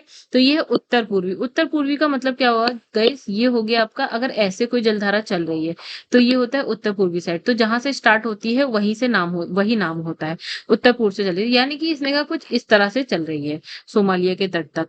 सोमालिया कहाँ है, अफ्रीका में, इधर कहीं है, ठीक है, ऐसा। अब इसने कहा कि हो गया, ऐसे दक्षिण पश्चिम मानसून धारा क्या है। अब देखिए जब हमारा यहाँ पे इक्वेटर होता है, इक्वेटर, तो यहाँ से क्या, नीचे से क्या होती है आपकी व्यापारिक पवनें चलती है, ऊपर से भी चलती है। तो ये जो व्यापारिक पवनें नीचे वाली होती है ना, वो जब इस इक्वेटर को पार करती है तो ऐसे करके मुड़ जाती है, कहाँ पे, दक्षिण पश्चिम हवाएं कहने लगती है, क्यों, क्योंकि दक्षिण पश्चिम से स्टार्ट होती है तो इस तरह से चलती है, ठीक है। यानी इसने कहा कि जो हवाएं ऐसे चल रही थी इक्वेटर पे को क्रॉस करती ऐसे मुड़ जाती, तभी तो यहाँ पे भारत पे जाती है, यहाँ पे बारिश करती है, तो ये दक्षिण पश्चिम वाली ही चलती है। देखिए मानसूनी धारा है, ठीक है, तो मानसून यहीं से आता है भारत में। इसलिए कहा ग्रीष्म ऋतु, यानी गर्मी में क्या होता है, दक्षिण पश्चिम मानसून के प्रभाव से जल का जो है प्रवाह पश्चिम से पूर्व की ओर होने लगता है, दक्षिण पश्चिम मानसून नामक धारा का जन्म होता है। यानी इसने कहा कि वही कहा मैंने कि ऐसे चलने लगता है, दक्षिण से मतलब पश्चिम से पूर्व की ओर चल रही है, ये मतलब पश्चिम से पूर्व की ओर चल रही है, तो ये कौन सी है, कौन सी है, तो ये है दक्षिण पश्चिम मानसून नामक धारा बोलते हैं इसको। ये धारा जो है अफ्रीका के पूर्वी तट से उत्पन्न होकर पूर्वी दिशा की ओर बहती हुई अरब सागर बंगाल की खाड़ी में प्रवाहित होती है। यानी अफ्रीका से स्टार्ट हो रही है और यहाँ पे अरब सागर वहां पे चल रही है, यहाँ पे क्या है, बे ऑफ बंगाल है, यहाँ पे ये धारा चल रही है, ठीक है। अब गाइस यहाँ पे नहीं दिखाया तो अब ये मत समझिएगा कि है नहीं, ठीक है, इस डायग्राम में नहीं दिखाया लेकिन है ऐसा ही कुछ, ठीक है। उसके बाद है दक्षिणी विषुवतीय धारा। तो गाइस यहाँ पे देखिए कि दक्षिणी हिंद महासागर में क्या होता है, मानसूनी हवाओं के मौसमी परिवर्तन का प्रभाव धाराओं पर क्या हो अत्यंत कम पड़ रहा है। यहाँ पे ज़्यादा प्रभाव पड़ नहीं रहा है। ये धारा जो है ऑस्ट्रेलिया और अफ्रीका के तट पे के मध्य पूर्व से पश्चिम की तरफ चले। यानी कि ये वाली जो है क्या है दक्षिण विषुवतीय धारा। ये ऑस्ट्रेलिया है, ये अफ्रीका है, तो ये ऑस्ट्रेलिया से अफ्रीका की तरफ जा रही देखिए यही वाली है। ठीक है? उसके बाद है आपका मोज़ेम्बिक गर्म धारा। तो मोज़ेम्बिक कहाँ पे है? मोज़ेम्बिक ये दिख रही है। मेडागास्कर के साइड में चल रही है मोज़ाम्बिक और लाल कलर की इसलिए गर्म है। देखिए दक्षिण विषुवतीय धारा यानी कि ये जो काली वाली मान लो ये गर्म वाली है काली इसमें, ठीक है? जो भी है ये मतलब गर्म ही है, ठीक है? तो ये वाली जो है विषुवतीय धारा की एक शाखा कहाँ है? मोज़ाम्बिक चैनल से होकर जा रही है, ऐसे जा रही है यहाँ से ऐसे करके, ठीक है? और ये मोज़ाम्बिक धारा है, ठीक है? उसके बाद हम अगर बात करें नेक्स्ट की वे मेडागास्कर गर्मधारा। अब मेडागास्कर भी ये मेडागास्कर ही है, ठीक है? तो यहाँ पे है मेडागास्कर की गर्मधारा भी चलेगी। तो इसने लगा मेडागास्कर द्वीप के पूर्वी तट पर बहने वाली जो दक्षिणी भूमध्य रेखा वाली धारा है उसकी दूसरी शाखा ऐसे जा रही है। तो यहाँ पे मोजाम्बिक वाली भी चलेगी, यहाँ पे यहीं पे चलेगी इसके तट से मेडागास्कर वाली। फिर है अगुलहास गर्मधारा। अगुलहास कहाँ दिख रही है? ये दिख रही है, ठीक है? तो अब यहाँ पे बात करें तो इसने कहा मोजाम्बिक धारा और क्या है मोजाम्बिक और मेडागास्कर धारा क्या मेडागास्कर द्वीप के दक्षिण में मिलती है। मोजाम्बिक मोजाम्बिक और मोजाम्बिक मेडागास दोनों जाके मिल जाएंगी कहाँ पे? इसके दक्षिण में, मेडागास्कर के दक्षिण में मिलती है, ठीक है? अब इसने कहा कि मिलती है और संयुक्त रूप से प्रभावित होती है। इस संयुक्त धारा को हम अगुलहास धारा कहते हैं, ठीक है? जब दोनों मिल जाती हैं यहाँ पे, मतलब जब दोनों मिलती हैं यहाँ पे अगुलहास धारा चल रही होती है। इसमें डायग्राम अच्छा नहीं दिया होगा इस, ठीक है? तो ये जल धारा आगे चलकर क्या है, पछुआ पवन के प्रभाव में आ जाती है, ठीक है? अब ये जलधारा जैसे आगे जाएगी फिर पछुआ पवनों के प्रभाव में आएगी और यहाँ की तरफ मुड़ जाएगी, ठीक है? पछुआ पवनें कैसे चलती है? ऐसे, तो ये ऐसे करके मुड़ जाएगी, ठीक है? अब इसने कहा पछुआ पवन प्रभाव। अब देखिए क्या हो रहा है कि हिंद महासागर के दक्षिण में क्या हो रहा है कि पश्चिम से पूर्व की ओर ऑस्ट्रेलिया के तट, तो ये क्या होगी? अब ये यहाँ पे ऐसे जाएगी ऑस्ट्रेलिया के तट की तरफ जाएगी, ठीक है? तो ये पछुआ पवन है क्योंकि पछुआ पवन की डायरेक्शन यही होती है। क्या होती है नहीं गाइस? कैसी होती है? यहाँ ऐसे और ऐसे, ठीक है? तो ये ऐसे करके ऑस्ट्रेलिया की तट की तरफ जाएगी, ठीक है? अब इसने कहा पश्चिमी ऑस्ट्रेलियाई ठंडी धारा, ये रही आपकी। तो पश्चिमी ऑस्ट्रेलिया मतलब ऑस्ट्रेलिया के पश्चिम की तरफ चलेगी। अब यही वाली धारा ऊपर होके ऐसे मुड़ जाएगी।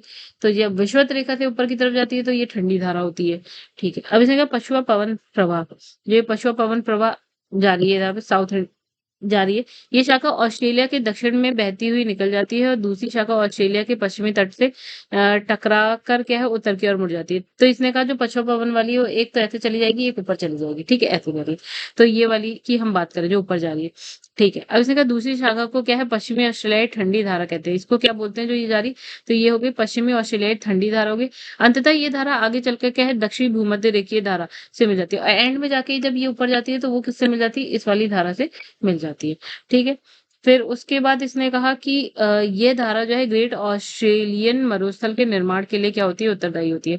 मतलब इसने कहा यहाँ पे आपको मिलेगा ग्रेट ऑस्ट्रेलियन मरुस्थल। फिर वही वाली बात हो जाएगी गाइस कि ठंडी गर्म धारा है, जलवाष्प जैसा नमी जैसा कुछ नहीं, जलवाष्प जैसा कुछ नहीं होगा, ना बारिश होगी, तो यहाँ पे मरुस्थल का निर्माण हो जाएगा। तो इस ठंडी धारा के बगल में कौन से मरुस्थल का? ग्रेट ऑस्ट्रेलियन मरुस्थल का निर्माण हो रहा है, ठीक है? उसके बाद हम बात करेंगे गाइस यहाँ पे प्रवाल भित्ति और प्रवाल एंड प्रवाल भित्ति की बात करें तो ये धाराओं की कहानी हो गई यहाँ पे खत्म। हम प्रवाल और प्रवाल भित्ति की यहाँ पे बात करने जा रहे हैं, ठीक है? थोड़ा सा और बचा है और यहाँ पे कहानी हो जाएगी खत्म। देखिए ये पेज हो गया, ये पेज बहुत है अभी, फिर इसके बाद बहुत है अभी, खत्म नहीं हो रहा है। हाँ, ये हो सकता है कि मैंने थोड़ा सा स्लो कर दिया हो समझाने में डायग्राम की वजह से। और गाइस क्या है कि अगर आपने पहले से पढ़ रखा है तो स्पीड को बढ़ा के देखिएगा। देखिए प्रवाल, प्रवाल भित्ति की बात करते हैं, अब इतना टाइम नहीं लगेगा। प्रवाल जिसे हम क्या कहते हैं मूंगा भी बोलते हैं, कोरल भी बोलते हैं। ये क्या है? एक छोटा समुद्री जीव होता है, ठीक है? जो लाखों की संख्या में क्या होता है? एक समूह के रूप में रहता है, मतलब छोटे-छोटे होते हैं, इतने छोटे नहीं, थोड़ा बड़े-बड़े लेकिन एक साथ रहते हैं, ठीक है? इनके ऊपर कवच होता है, ठीक है? फिर उसके बाद ये क्या कह रहा है कि इसके शरीर के बाहरी तंतुओं में क्या है? एक प्रकार का पादप शैवाल रहता है। मतलब इसने कहा ये प्रवाल है, प्रवाल के ऊपर क्या रहते हैं? कवक यानी शैवाल रहता है। क्या होता है? पादप शैवाल रहता है, ठीक है? जिसे जुक्सान्थलाई शैवाल कहते हैं। क्या बोलते हैं? जुक्सान्थलाई शैवाल बोलते हैं, ठीक है? मतलब इसने कहा कि इस प्रवाल के ऊपर क्या रहते हैं, शैवाल रहते हैं, ठीक है। ये शैवाल जो है प्रकाश संश्लेषण विधि से क्या करते हैं, भोजन बनाते हैं। मतलब इसके ऊपर एक पौधा मान लेते हैं, तो ये क्या कर रहा है, प्रकाश संश्लेषण की विधि से क्या कर रहा है, खाना बना रहा है। ये क्या कर रहा है, भोजन बनाने का काम कर रहा है, मतलब समझिए, ठीक है, तथा अपना विकास करता है, ठीक है। और क्या होता है, जो ये प्रवाल है वो क्या करते हैं, इस भोजन का 60% भाग कौन खा रहा है, ये प्रवाल खा रहा है, ठीक है। और 40% तो यही, तो इसने कहा कि प्रवाल शेष 40% आहार की आपूर्ति जंतु प्लैंक्टन का शिकार करके करते हैं। मतलब इसने ये बोला कि इसने जो ये प्रवाल है, प्रवाल के ऊपर जो ये शैवाल है, शैवाल को इसने रखा क्यों, इसने कहा एक काम करो भाई, तुम बनाओ भोजन, ठीक है, हम क्या करेंगे, तुम्हारा जो भोजन है उसका 60% भाग तो हम खा लेंगे, बाकी आप अपना देख लो, ठीक है। तो ये जो ये ऊपर जो ये क्या बोलते हैं, शैवाल है, वो कहते हैं ठीक है भाई, तुम भोजन हमसे ले लो, लेकिन यार रहने को जगह दे दो। तो ये इनके ऊपर रहता है, ठीक है। ये बात समझ में आई आपको, तो बस यही कह रहा है। तो इसने कहा जो प्रवाल है वो 60% तो इससे ले ले रहा है, और 40% कैसे खा रहा है, ये जंतु प्लैंक्टन्स होते हैं वहीं पे, मतलब पेड़ पौधे होंगे पानी में, उनसे ये उनका शिकार कर रहा है और खा रहा है। प्लैंक्टन्स होते हैं, पानी में रहते हैं, ठीक है, पानी में मिलते हैं, उनको ये खा खा के काम चला रहा है। पेड़ पौधे नहीं, जंतु प्लैंक्टन्स है, ठीक है। तो उनको उनको खा खा के काम चला रहा है, और क्या है, बाकी तो ये शैवाल से ले ही रहा है। अब इसने कहा प्रवाल भित्ति एक प्रकार का क्या है, कैल्शियम युक्त चट्टान है, ठीक है, जो जो पॉलिप या प्रवाल नामक सूक्ष्म समुद्री जीव के अस्थिपंजर से बना है। मतलब इसका प्रवाल, उसके ऊपर एक कवच होता है, ठीक है, प्रवाल कवच तो अस्थिपंजर हो गए। तो ये ऐसे करके पूरा का पूरा भित्ति सी बनती जाती है, मतलब बहुत सारे एक साथ हजारों करोड़ों ऐसे मिलके क्या बनाते हैं, प्रवाल भित्ति का निर्माण करते हैं, ठीक है। अब इसने लिखा है पॉलिप जीव के मरने के पश्चात क्या होता है, इनके खोल जो है समुद्री नीतल पर जमा होते जाते हैं। जैसे ही प्रवाल मरता है, ये समुद्री नीतल है, यहाँ पे धीरे धीरे धीरे धीरे धीरे धीरे धीरे धीरे धीरे जमा हो रहे, जमा हो रहे, जमा हो रहे, जमा हो रहे, जमा हो रहे, जमा हो रहे हैं, जमा हो रहे हैं, और ऊपर तक दिखने भी लगते हैं, ठीक है। अब इसने कहा इस अवशेष पर एक के बाद एक जीवों के समूह पैदा होते रहते हैं और मरते रहते हैं। मतलब यहीं पे पैदा हो रहे हैं, मर रहे हैं, पैदा हो रहे हैं, मर रहे हैं, मर रहे हैं, पैदा हो रहे हैं ऐसे। और कालांतर में इसके अवशेष भी इसी के ऊपर क्या हो, जमा हो, मतलब ये जो है एक दूसरे पे जमा होते हुए मर भी रहे हैं, वहीं पे चलते चले जाते हैं ऊपर की तरफ। तो इस प्रकार इसकी कई परतें जमा हो जाती है, और धीरे धीरे ऊपरी दबाव के कारण ये पत्थर की भांति जो है कठोर हो जाता है। अब ये पत्थर की तरह दिखने लगता है, पत्थर की भांति हो जाता है, बहुत ही कठोर, ठीक है। जैसे लक्षद्वीप की बात करें गाइस, ये प्रवाल भित्ति पर ही है लक्षद्वीप, यानी ये प्रवाल जो ऊपर ऊपर मरता मरता चला जा रहा है ना, उसी के ऊपर हमने लक्षद्वीप बसा दिया। वो मिट्टी विट्टी कुछ नहीं है, वो प्रवाल है पूरा का पूरा, ठीक है। अब देखिए आगे क्या कह रहा है। अब ये बोल रहा है कि जो प्रवाल चट्टानों के निक्षेप से प्रवाल की निरंतर वृद्धि होती है, और कुछ समय के बाद ये समुद्री जल स्तर के ऊपर दिखाई देने लगते हैं, और ये प्रवाल भित्ति का निर्माण कर रहे हैं। मतलब धीरे धीरे मरते मरते मरते ऊपर तक पहुंच जाते हैं, प्रवाल भित्ति का ये निर्माण, ठीक है। आगे बढ़ते हैं, प्रवाल के विकास की दशाएं क्या है, मतलब इनका विकास कैसे है। प्रवाल मुख्य रूप से क्या है, उष्णकटिबंधीय क्षेत्र, देखिए लक्षद्वीप आपका उष्णकटिबंधीय क्षेत्र में आता है, ठीक है, विषुवत रेखा के आसपास के महासागरों में पाए जाते हैं, क्योंकि इनको जो है जीवित रहने के लिए अनुकूलतम तापक्रम चाहिए, यानी कितना 20 to 21 डिग्री सेल्सियस चाहिए। तो तो इसलिए क्या होता है, अधिकांश जो प्रवाल है 25 डिग्री उत्तर और 25 डिग्री दक्षिण के मध्य में पाए जाते हैं। यानी अगर आप पृथ्वी बनाए तो 25 डिग्री ऊपर ले लो, 25 नीचे ले लो, इसके मध्य में आपको प्रवाल द्वीप देखने को मिलेंगे, यानी प्रवाल भित्ति देखने को मिलेगी, ठीक है। लक्षद्वीप आपको वहीं मिलेगा, और ये मतलब जो भी, ठीक है, वहीं देखने को मालदीव्स वहीं देखने को मिलेगा, ठीक है। फिर मलेशिया, मालदीव्स, हाँ ठीक है, मालदीव्स जाते हैं जो घूमने, वो भी वहीं है।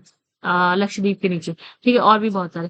तो प्रवाल के विकास के लिए सूर्य की प्रकाश पर्याप्त मात्रा में प्राप्त होती है। तो विषुवत रेखा के आसपास आपको सूर्य का प्रकाश ठीक ठाक मिलता ही है। तो 200 से 250 फीट से अधिक गहराई में प्रवाल मर जाते हैं, क्योंकि इनके नीचे वे प्रकाश संश्लेषण की क्रिया नहीं हो पाती। हमने कहा प्रवाल को खाना कहाँ से मिलता है, जो उसके ऊपर शैवाल होते हैं, शैवाल को प्रकाश संश्लेषण की क्रिया से भोजन बनाना होता है। तो भाई जब सूर्य की रोशनी उस तक पहुंचेगी, शैवाल तक, तभी तो वो भोजन बनाएगा, तो भोजन बनाएगा तो खिलाएगा इन लोगों को, प्रवाल को खिलाएगा। अब इसने कहा कि भाई इस इतने फीट के बाद तो भाई हमको तो सूरज की रोशनी मिलती ही नहीं है, तो वहां पे जो प्रवाल होते हैं वो मरने लगते हैं, ठीक है। प्रवाल के विकास के लिए अवसाद रहित स्वच्छ जल होना चाहिए, मतलब अवसाद नहीं होना चाहिए, स्वच्छ जल होना चाहिए, क्योंकि अवसादों के कारण क्या होता है, प्रवाल के जो मुंह होते हैं ना वो बंद हो जाते हैं, उनकी मृत्यु हो जाती है। इसलिए इनका विकास नदी के मुहाने के समीप नहीं हो पाता। क्यों? नदी में अवसाद देखने को मिलेंगे, तो नदी जहाँ समुद्र में गिरती है वहां पे आपको प्रवाल भित्ति देखने को नहीं मिलेगी। क्यों? क्योंकि उसमें अवसाद होते हैं, जिसकी वजह से क्या होगा, इनका मुंह बंद हो जाएगा, इनका विकास नहीं हो पाएगा, ठीक है। फिर आगे बढ़ते हैं, फिर इसने कहा प्रवाल की उत्पत्ति। प्रवाल की उत्पत्ति और विकास के लिए अत्यधिक लवणता वाला जल हानिकारक है, यानी कि लवणता भी ज़्यादा नहीं चाहिए हमको। प्रवाल के समुचित विकास के लिए क्या है, इसने कहा लवणता कितनी होनी चाहिए, 27 से लेकर 30 ग्राम पर 1000 ग्राम लवणता, ठीक है, इससे ज़्यादा नहीं चाहिए। समुद्री जल तरंगे हो गई या धाराएँ हो गई, वो प्रवाल के लिए क्या होती है, लाभदायक होती है। जो तरंगे चल रही हैं या जलधाराएँ जो हमने अभी पढ़ी, वो लाभदायक है, क्योंकि इसके द्वारा क्या होता है, प्रवाल के लिए भोजन लाया जाता है। यानी ये पानी बहता हुआ आ रहा है, कुछ भोजन लेके आ रहा होगा उनके लिए। तो यही कारण है कि बंद सागर में क्या होता है, प्रवाल नहीं होते, क्योंकि समुद्री जल धारा तो बड़े सागर में, खुले सागर में चलती है। बंद जो सागर होते हैं वहां पे धाराएं नहीं चलेंगी, तो प्रवाल भी आपको देखने को नहीं मिलेगा। प्रवाल झुंड और समूह बनाकर रहते हैं, और वो इन्हीं समुद्र में क्या है, ज्यादा पनपते हैं, जहां पे क्या है, जल ज्यादा क्या होता है, शांत होता है। जल कैसा रहना चाहिए, शांत, नहीं बह रहा है भयंकर तरीके से बह रहा है, ऐसा नहीं चाहिए हमें, ठीक है। अब इसने का प्रवाल भित्ति के प्रकार देखिए। तो गाइस यहाँ पे लिखा स्थिति आकार के अनुसार हमने इसे 4 भागों में बांट दिया है, ठीक है। तो एक हो गया अवरोधक प्रवाल भित्ति, इंपॉर्टेंट है गाइस, याद रखिएगा। तो यानी कि ब्रिज ब्रिज फ्री, ठीक है। ये लिखा है, यह प्रवाल भित्ति सबसे बड़ी, सबसे अधिक विस्तृत होती है महाद्वीपों के निकट स्थित बड़े निमग्न निमग्न स्थलों, समुद्री चबूतरे पर क्या है, इसका आधार पाया जाता है, ठीक है। इसका ढाल जो है सागरीय क्षेत्रों की ओर तीव्र होता है, ठीक है। निमग्न तट पे आपको देखने को ये ज्यादा मिलेंगे, कहाँ पे, निमग्न तट पे, ठीक है।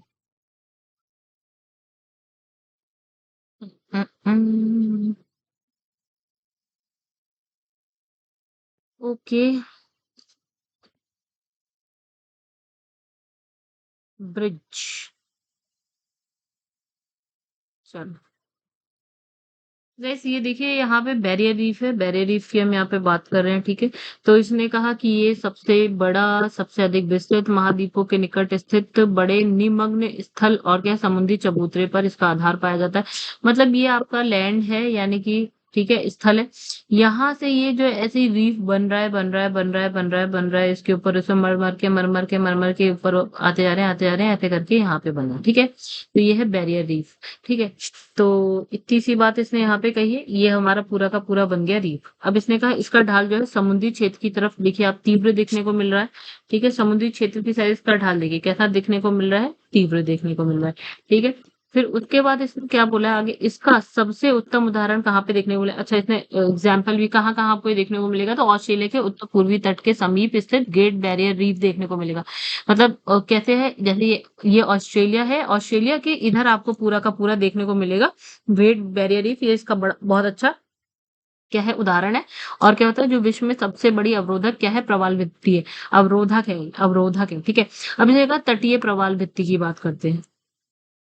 चलिए सेकंड हमारे पास है तटीय प्रवाल भित्ति, यानी कि फ्रिंजिंग रीफ, ठीक है। इसने लिखा है महाद्वीपीय या द्वीप किनारे पर निर्मित होने वाली प्रवाल भित्तियों को तटीय प्रवाल भित्ति कहते हैं। ये लिखा है, ये कोई महाद्वीप है, उसके किनारे बनी हुई है, इसके किनारे बनी है, ठीक है। क्या महाद्वीप के किनारे आपको ये दिख रही है, बनी हुई, ठीक है।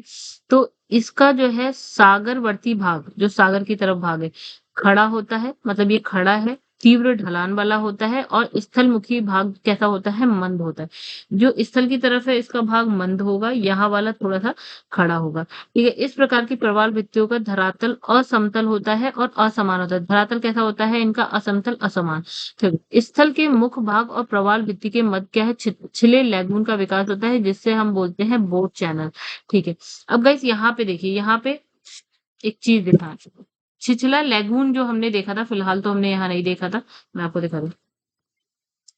इसने यहाँ पे इसमें थोड़ा सा मुझे कंफ्यूजन लगा, क्यों, क्योंकि देखिए हमने पढ़ा था यहाँ वाले में, अभी आपको मैं दिखाता हूँ। छिछला लैगून हमने कहाँ पढ़ा था, अभी ये देखिए। हम्म, हम्म, हम्म, ये देखिए, ये वाला जब हमने ब्रिज रीफ पढ़ा था ना गाइस, यहाँ पे ब्रिज रीफ, तो ब्रिज रीफ में हमें वो चीज दिख रही थी, यानी कि यहाँ से जो है आपको, यहाँ से जो है ऐसे करके ये बना, और यहाँ पे जो पानी भरा है थोड़ा सा समुद्र का, ठीक है, ये आपका क्या है, लेगून है। तो वो ये यही लेगून की बात कर रहे हैं, बोट चैनल बोलते हैं इसको हम। और इसका जो सही में जो उदाहरण, मतलब वो है एग्जाम्पल, वो आपको सकाउ द्वीप समूह में देखने को मिलेगा, आपको ये तटीय प्रवाल भित्ति, और फिर है दक्षिणी फ्लोरिडा तट, और फिर मलेशिया, यहाँ पे आपको ये देखने को मिलेगा। अच्छा, उसके बाद हम बात करते हैं कहाँ की, वलयाकार प्रवाल भित्ति, यानी कि एटॉल की बात करेंगे, ठीक है। तो गैस यहाँ पे फिर से एक बार देखते हैं, यहाँ मुझे ज्यादा अच्छा लगा, देखिए यहाँ पे देखो ये देखिए सबसे पहले हमने ये वाला पढ़ा था, जो इसमें लेगून है देखिए हल्का-फुल्का यहाँ पे भी है, ठीक है? थोड़ा-सा पानी आपको यहाँ देखने को मिला है। लेकिन मेन जो है वो आपको यहाँ पे बैरियर रीफ में देखने को मिल रहा है, ठीक है? और इसमें हमने अभी जो पढ़ा बिल्कुल वही फ्रिंजिंग में हमने देख लिया। अब हम लास्ट वाला जो पढ़ेंगे वो एटॉल। एटॉल में क्या होता है? गाइस यहाँ पे महाद्वीप है मतलब ज़मीन है। अब कहते हैं ज़मीन के इधर भी आपका प्रवाल है, इधर भी आपका प्रवाल है और क्या होता है ना दोनों तरफ से ये बिल्कुल इस ज़मीन को इधर से ऐसे घेरते उसके ऊपर पूरा का पूरा पानी देखने को मिलेगा। यानी कि पूरा-पूरा लेगून ऊपर की तरफ देखने को मिलेगा। इस वाले में आपको ऊपर की तरफ नहीं, यहाँ पे आपको ज़मीन देखने को मिली थी और यहाँ पे आपको प्रवाल था। प्रवाल भित्ति थी और बीच में आपको पानी देखने को मिला था। लेकिन इसमें क्या है ज़मीन जो है यहाँ पे ना वो ना पानी के नीचे दब गई, ठीक है? और उसके ऊपर पूरा का पूरा पानी आ गया। इस प्रकार की भित्ति का आकार क्या होता है? घोड़े की नाल और क्या है अंगूठी के समान होता है। कैसा है ये? घोड़े की नाल या अंगूठी के समान है। घोड़े की नाल या अंगूठी के समान, राइट? फिर इसने कहा कि इस भित्ति के मध्य में क्या है? छिछली झील यानी कि लैगून बन जाता है। इसके मध्य में क्या है? छिछली झील यानी कि लैगून बन जाता है। किसी जलमग्न पठार कोई मतलब कोई पठार है जो जल के अंदर मग्न हो गया मतलब इसके ऊपर क्या आ गया आपका जल आ गया। पठार पठार था उसके ऊपर जल आ गया, जलमग्न हो गए। जलमग्न पठार के ऊपर गोलाकार या अंडाकार रूप में अथवा किसी द्वीप के चारों ओर क्या है इसका विकास होता है। यानी कोई द्वीप है उसके चारों ओर इसका विकास होता है, यानी ये द्वीप है इसके चारों ओर ऐसे करके विकास होता है इसका। ठीक है, तो इसका कोई ना कोई भाग क्या है अवश्य खुला होता है। ठीक है। इसका कोई ना कोई भाग पानी के लिए अवश्य खुला है। कोई ना कोई भाग इसका अवश्य खुला होता है, ठीक है? खुला होता है परंतु ये सागर तट से जो है सैकड़ों मीटर दूर होता है। मतलब इसका जो सागर तट है, सागर तट से ये काफ़ी दूर मिलेगा। यानी कि जैसे ये ऐसे-ऐसे करके बना हुआ है, तो ये तट है, ठीक है? ये तट है, तो ये थोड़ा-सा आपको दूर देखने को कहीं मिलेगा, ठीक है? इधर प्रशांत महासागर में फिजी अटॉल है, आपको देखने को फुनाफुटी अटॉल देखने को मिलेगा, ठीक है? अब इसने कहा प्रवाल द्वीप की बात करते हैं। प्रवाल द्वीप जैसे लक्षद्वीप हो गया, मालदीव हो गए, राइट? अब उसने कहा कि मुख्य जो मुख्य महाद्वीप है, जैसे हम बात करें कि एशिया महाद्वीप में भारत है, भारत से दूर आपको आपको कहीं देखने को मिलेगा लक्षद्वीप, ठीक है? तो मुख्य महाद्वीप से बहुत दूर समुद्र के बीच अलग-अलग स्थल पर क्या है प्रवाल चट्टानों के चबूतरे बन जाते हैं, ठीक है? जैसे मतलब अब भारत है, भारत के इधर आपको प्रवाल चट्टान ऐसे करके देखने को मिलेगा। जब कभी ये भूगर्भिक उत्थान के कारण समुद्र तट से ऊपर उठ जाते हैं तो ये द्वीप हो जाते हैं। मतलब इसने कहा कि किसी न किसी वजह से जब ये समुद्र तट से ऊपर दिखने लगते हैं प्रवाल, तो ये कैसे क्या हो जाते हैं द्वीप हो द्वीपों की रचना में क्या है प्रवाल के अलावा रेत मतलब प्रवाल भी द्वीप जो बन रहे हैं उसमें रेत भी होगी। मतलब प्रवाल तो है ही, रेत है, गोलाश में अन्य कैल्शियमी जीवों के निक्षेप भी होते हैं। मतलब प्रवाल भी है, रेत भी है, गोलाश्म भी है और बाकी जो कैल्शियमी जीव है, उनके निक्षेप भी देखने को मिलेंगे। फॉर इसका एग्ज़ाम्पल क्या है हमने कहा लक्षद्वीप है आपका यहाँ पे कौन-सा है ग्रीन द्वीप है आपका ग्रीन आइलैंड, फिर यहाँ पे है कैप्रिकॉर्न है, ये इसके उदाहरण। अब प्रवाल विरंजन क्या होता है? अब विरंजन की बात करें इसमें प्रवाल विरंजन का सामान्य अर्थ क्या होता है? शैवालों का श्वेत रंग का होना, ठीक है? इस जगह प्रवाल होते हैं, प्रवाल के ऊपर क्या होते हैं? शैवाल होते हैं, शैवाल का काम क्या होता है? उन्हें खाना देना, ठीक है? यही तो था और शैवाल कहते हैं भाई हम तुम्हें खाना दे रहे हैं, आप हमें रहने के लिए जगह दो। तो अब क्या हो रहा है जब ये शैवाल तो इसने कहा शैवालों का श्वेत होना, जब शैवाल क्या होते हैं? हरे से सफेद होने लगते हैं, ठीक है? तो भाई इसका मतलब ये हो गया कि अब ये भोजन बनाना नहीं रहे हैं। तो जब ये भोजन नहीं बनाते प्रवाल खाएँगे या खाएँगे नहीं तो मरेंगे, ठीक है?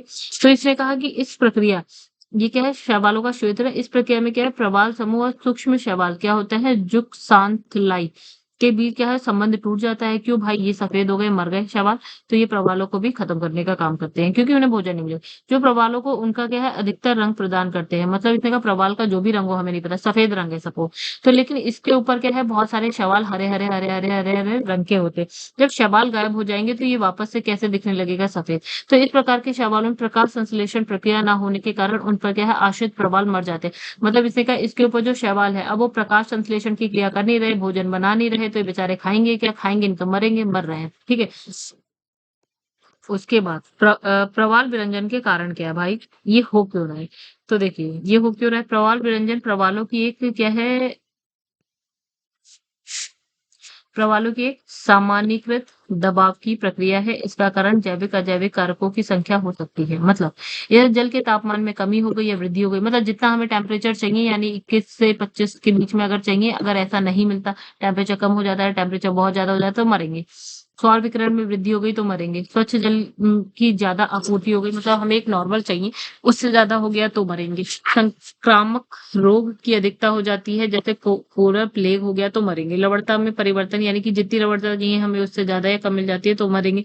अवसादों की मात्रा में वृद्धि हो जाएगी तो मरेंगे। ग्लोबल वार्मिंग के कारण जो है जल का स्तर अगर ऊंचा हो जाता है तो मरेंगे। तो ये कारण है इनके मरने के। ठीक है, चलिए मर गए मतलब जो भी है। ठीक है, उसके बाद हमारे पास क्वेश्चन आंसर आते हैं जो कि बहुत सारे हैं। ठीक है, चलो शुरू होते हैं। क्वेश्चन नंबर 1, इसमें लिखा है अधोलिखित में से कौन शीत महासागर धारा नहीं है। ठीक है, इसने कहा कौन सी ठंडी जल धारा है, कौन सी गर्म है, कौन सी ठंडी नहीं है, इन चारों में से ये बोल रहा है ये। तो देखो कनारी, इसका आंसर क्या होगा? कनारी गर्म है, ओयाशियो गर्म है, हमबोल्ट गर्म है जो ठंडी है, नहीं सॉरी, कौन सी नहीं है ठंडी? तो हाँ, ठीक है, कनारी धारा गाइस, कनारी, कनारी ठंडी है। ठीक है, ओयाशिबो ठंडी है, ऊपर की तरफ जाती है। ओयाशिबो आपको देखा होगा जापान के आसपास। हम्बोल्ट ठंडी है, ये वाली है। अगुलहास जो है गर्म है। अगुलहास कैसी है? गर्म जलधारा है। ठीक है, अब ये सब चीजें देखिए मैं बार बार आपको क्या दिखा नहीं सकती ऐसे।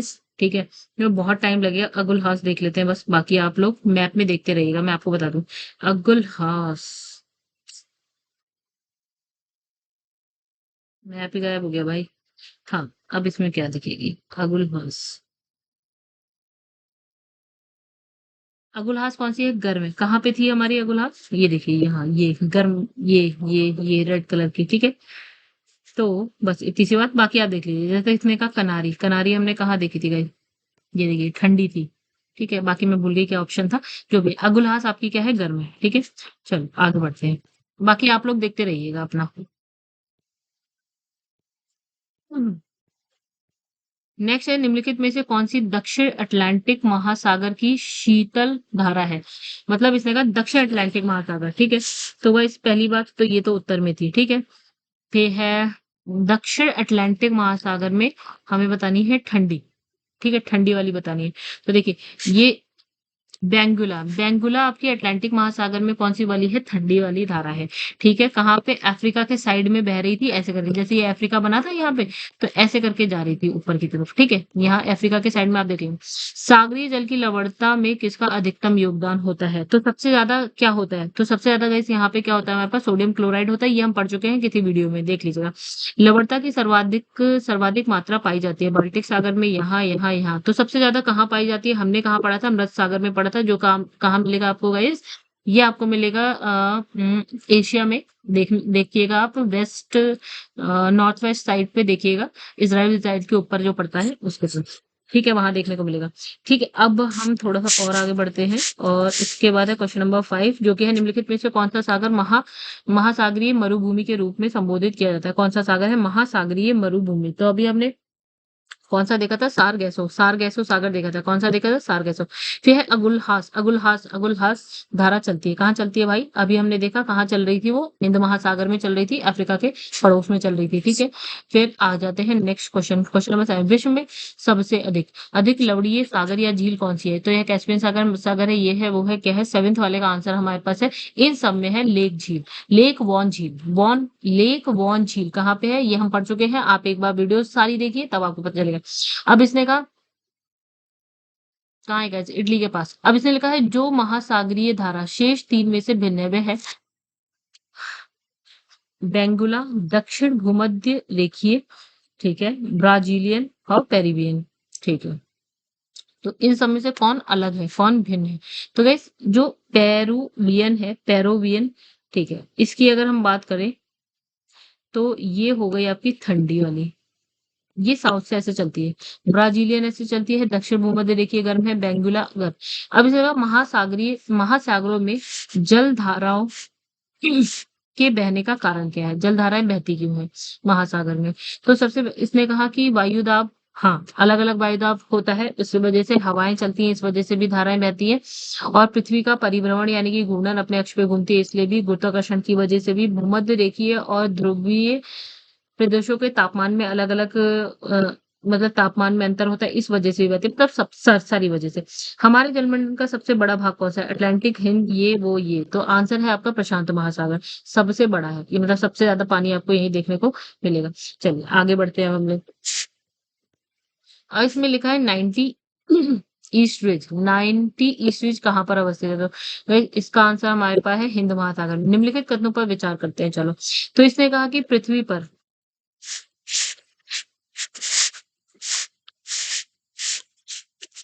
तो इसने कहा पृथ्वी ग्रह पर उपयोग के लिए उपलब्ध अलवण जल यानी कि मीठा जल कुल प्राप्त जल की मात्रा के लगभग 1% से भी कम है। ठीक है, तो पहली बात हो गई। हमें क्या बताना है भाई, कौन सा सही है? तो ठीक है, चलो ठीक है, ये बिल्कुल। अगर पृथ्वी ग्रह पर पाए जाने वाले कुल अलवण जल यानी कि जो मीठा जल है उसका 95% जो है ध्रुवीय बर्फ छत्र और हिमनदों में आबद्ध है। गलत, ये गलत। ठीक है, मतलब पहला सही है बस। ठीक, आगे बढ़ते हैं। क्वेश्चन नंबर 13 का तो अब इसने क्या बोला यहाँ पे, इसने कहा महासागरीय नीतल का सबसे विस्तृत भाग कौन सा होता है? महासागरीय गत, महासागरीय ढाल, महासागरीय मध्य तट या गहरे सागरीय मैदान? तो भाई इसका आंसर होगा आपका गहरे सागरीय मैदान। सबसे बड़ा भाग क्या होता है? गहरे सागरीय मैदान होता है। निम्नलिखित कारकों पर विचार कीजिए। तो उपरोक्त में से कौन से कारक महासागरीय धारों को प्रभावित करते हैं? ठीक है, पृथ्वी का आवर्तन, वायुदाब हवा, महासागरीय जलधारा का घनत्व, पृथ्वी का परिक्रमण। ठीक है, तो कौन कौन करते हैं भाई? तो देखिए इसका आंसर हो गया हमारा पृथ्वी का आवर्तन ये करता है, आवर्तन करता है। ठीक है, वायुदाब हवा करता है। ठीक है, एक मिनट, हाँ ये करता है, ये करता है। महासागरीय जल का घनत्व करता है। ये पृथ्वी का परिक्रमण नहीं करता। ठीक है, परिभ्रमण करता है, परिभ्रमण। परिभ्रमण से तो फर्क पड़ता है, परिक्रमण का मतलब क्या होता है? पृथ्वी जो सूर्य के चारों ओर चक्कर लगाती है उससे नहीं पड़ता है इसमें फर्क। ठीक है, तो मतलब आंसर हो गया 1 2 3। ठीक है, अब आगे बढ़ते हैं। अब इसमें क्वेश्चन नंबर 15 की बात करते हैं। फिर विचार कीजिए, महासागरीय धाराएं महासागर में जल का मंद भूपृष्ठ संचलन होती है। ठीक है, हमें बताना है कौन कौन से सही है। राइट, हमें बताना है कौन कौन से सही है।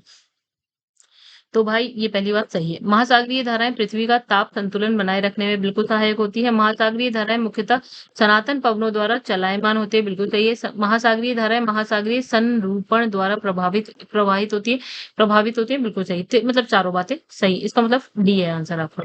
ठीक है, उसके बाद हम आगे बढ़े, क्वेश्चन नंबर 16 पे आते हैं। कौन सी धारा अटलांटिक दक्षिणी अटलांटिक महासागर में धाराओं के एक पूर्ण वृत्त के निर्माण में योगदान नहीं देती? ठीक है, तो देखिए अटलांटिक महासागर की धाराओं की बात कर रहा है, यानी कि यहाँ पे हो गया आपका साउथ अमेरिका की बात कर रहा है। यहाँ पे भूमध्य रेखा हो जाएगी। यहाँ पे हम बात कर लेते हैं अफ्रीका की। तो कौन कौन सी है, कौन सी नहीं है? ठीक है, तो कौन सी नहीं है उसकी बात करते हैं। तो क्वेश्चन जो, हाँ, तो गाइस इसमें सिंपल है। देखिए बेंगुला है जो यहाँ ऐसे चलती है, ब्राजील वाली ब्राजील की तरफ चली, पश्चिमी पवन प्रवाह ऐसे चलती है। ठीक है, कनारी कहाँ चलती है? कनारी कहाँ चलती है? जब आप बनाते हैं साउथ के बाद यहाँ नॉर्थ अमेरिका बनाते हैं, यहाँ पे आप यूरोप बनाते हैं, कनारी यहाँ चलती है, कनारी यहाँ चलती है। ठीक है, ओके, समझ गए। आगे बढ़ते हैं। क्वेश्चन नंबर 7, निम्नलिखित में से कौन सी शीत धारा यानी कौन सी है इसमें से ठंडी है? पेरू वाली ठंडी है, बिल्कुल ठंडी है, तो सिंपल सा आंसर हो गया। इसकी वजह से ही पेरू के पास क्या होता है? मरुस्थल देखने को मिलता है। ठीक है, ये वाली आपकी ठंडी है। क्यूरोशियो ये गर्म होती है, गल्फ स्ट्रीम ऑब्वियसली गर्म होती है, ये ब्राजील वाली भी गर्म होती है। देख लीजिएगा कलर ऊपर डायग्राम बना है। निम्नलिखित में से किसका कौन सी गलत है? क्या सुमेल गलत है? मतलब इसने कहा ब्राजील धारा क्या है, दक्षिण अटलांटिक महासागर में चलती है। भाई इतना तो अब आपको मैप देख देख के याद हो गया होगा, सही बात। ठीक है, ये तो सही है। हमें बताना है कौन सी गलत है। ठीक है, फिर इसमें गल्फ स्ट्रीम उत्तरी अटलांटिक महासागर में चलती है, ये भी बात सही है। अगुलहास जो है हिंद महासागर में चलती है, बिल्कुल बात सही। हम हम बोल्ट जो है उत्तरी प्रशांत महासागर में चलती है। भाई ये गलत। ठीक है, तो गाइस हमबोल्ट करंट की अगर हम बात करें तो इसमें नहीं दी है, मैंने ढूंढ लिया है। चलिए कोई बात नहीं, मैं बता देती हूँ। हमबोल्ट करंट यहाँ कहीं चलती है। ठीक है, कहाँ चलती है? इधर कहीं चलती है। ठीक है, ठंडी होती है, नीचे से ऊपर की तरफ चलती है। ओके, चलो फिर से वापस से चलते हैं क्वेश्चंस पे। तो क्वेश्चन कहाँ है हमारा? ये रहा क्वेश्चन, ये रहा क्वेश्चन। हमबोल्ट की ये बात कर रहा है। हमबोल्ट इसमें लिखा है दक्षिण प्रशांत महासागर में हमबोल्ट चलती है। हाँ, दक्षिण में चलती है। ठीक है, यहाँ लिखा है उत्तर, यहाँ लिखा है उत्तर जो कि गलत है, ये दक्षिण होना चाहिए। विश्व का सबसे गहरा समुद्री गर्त कौन सा है? यहाँ पे ये कौन सा वाला है? तो इसमें लिखा है ना, नारहर्टन चैलेंजर फिर है मैनहट्टन हो गया या रिचार्ड्स हो गया। तो दोस्तों हमारा आंसर है चैलेंजिंग। तो सबसे गहरा कौन सा है? चैलेंजिंग। ठीक है, अब हम बढ़ते हैं आगे। फिर लिखा है निम्नलिखित महासागरों में से किस एक को डायमेंटिना यानी कि परिखा स्थित है? ये कहाँ का क्वेश्चन? आईएएस का है, 2006 का है। किस एक में डायमेंटिना स्थित है? तो वही डायमेंटिना कहाँ पे स्थित है? ये इसका आंसर है हिंद महासागर। हिंद महासागर में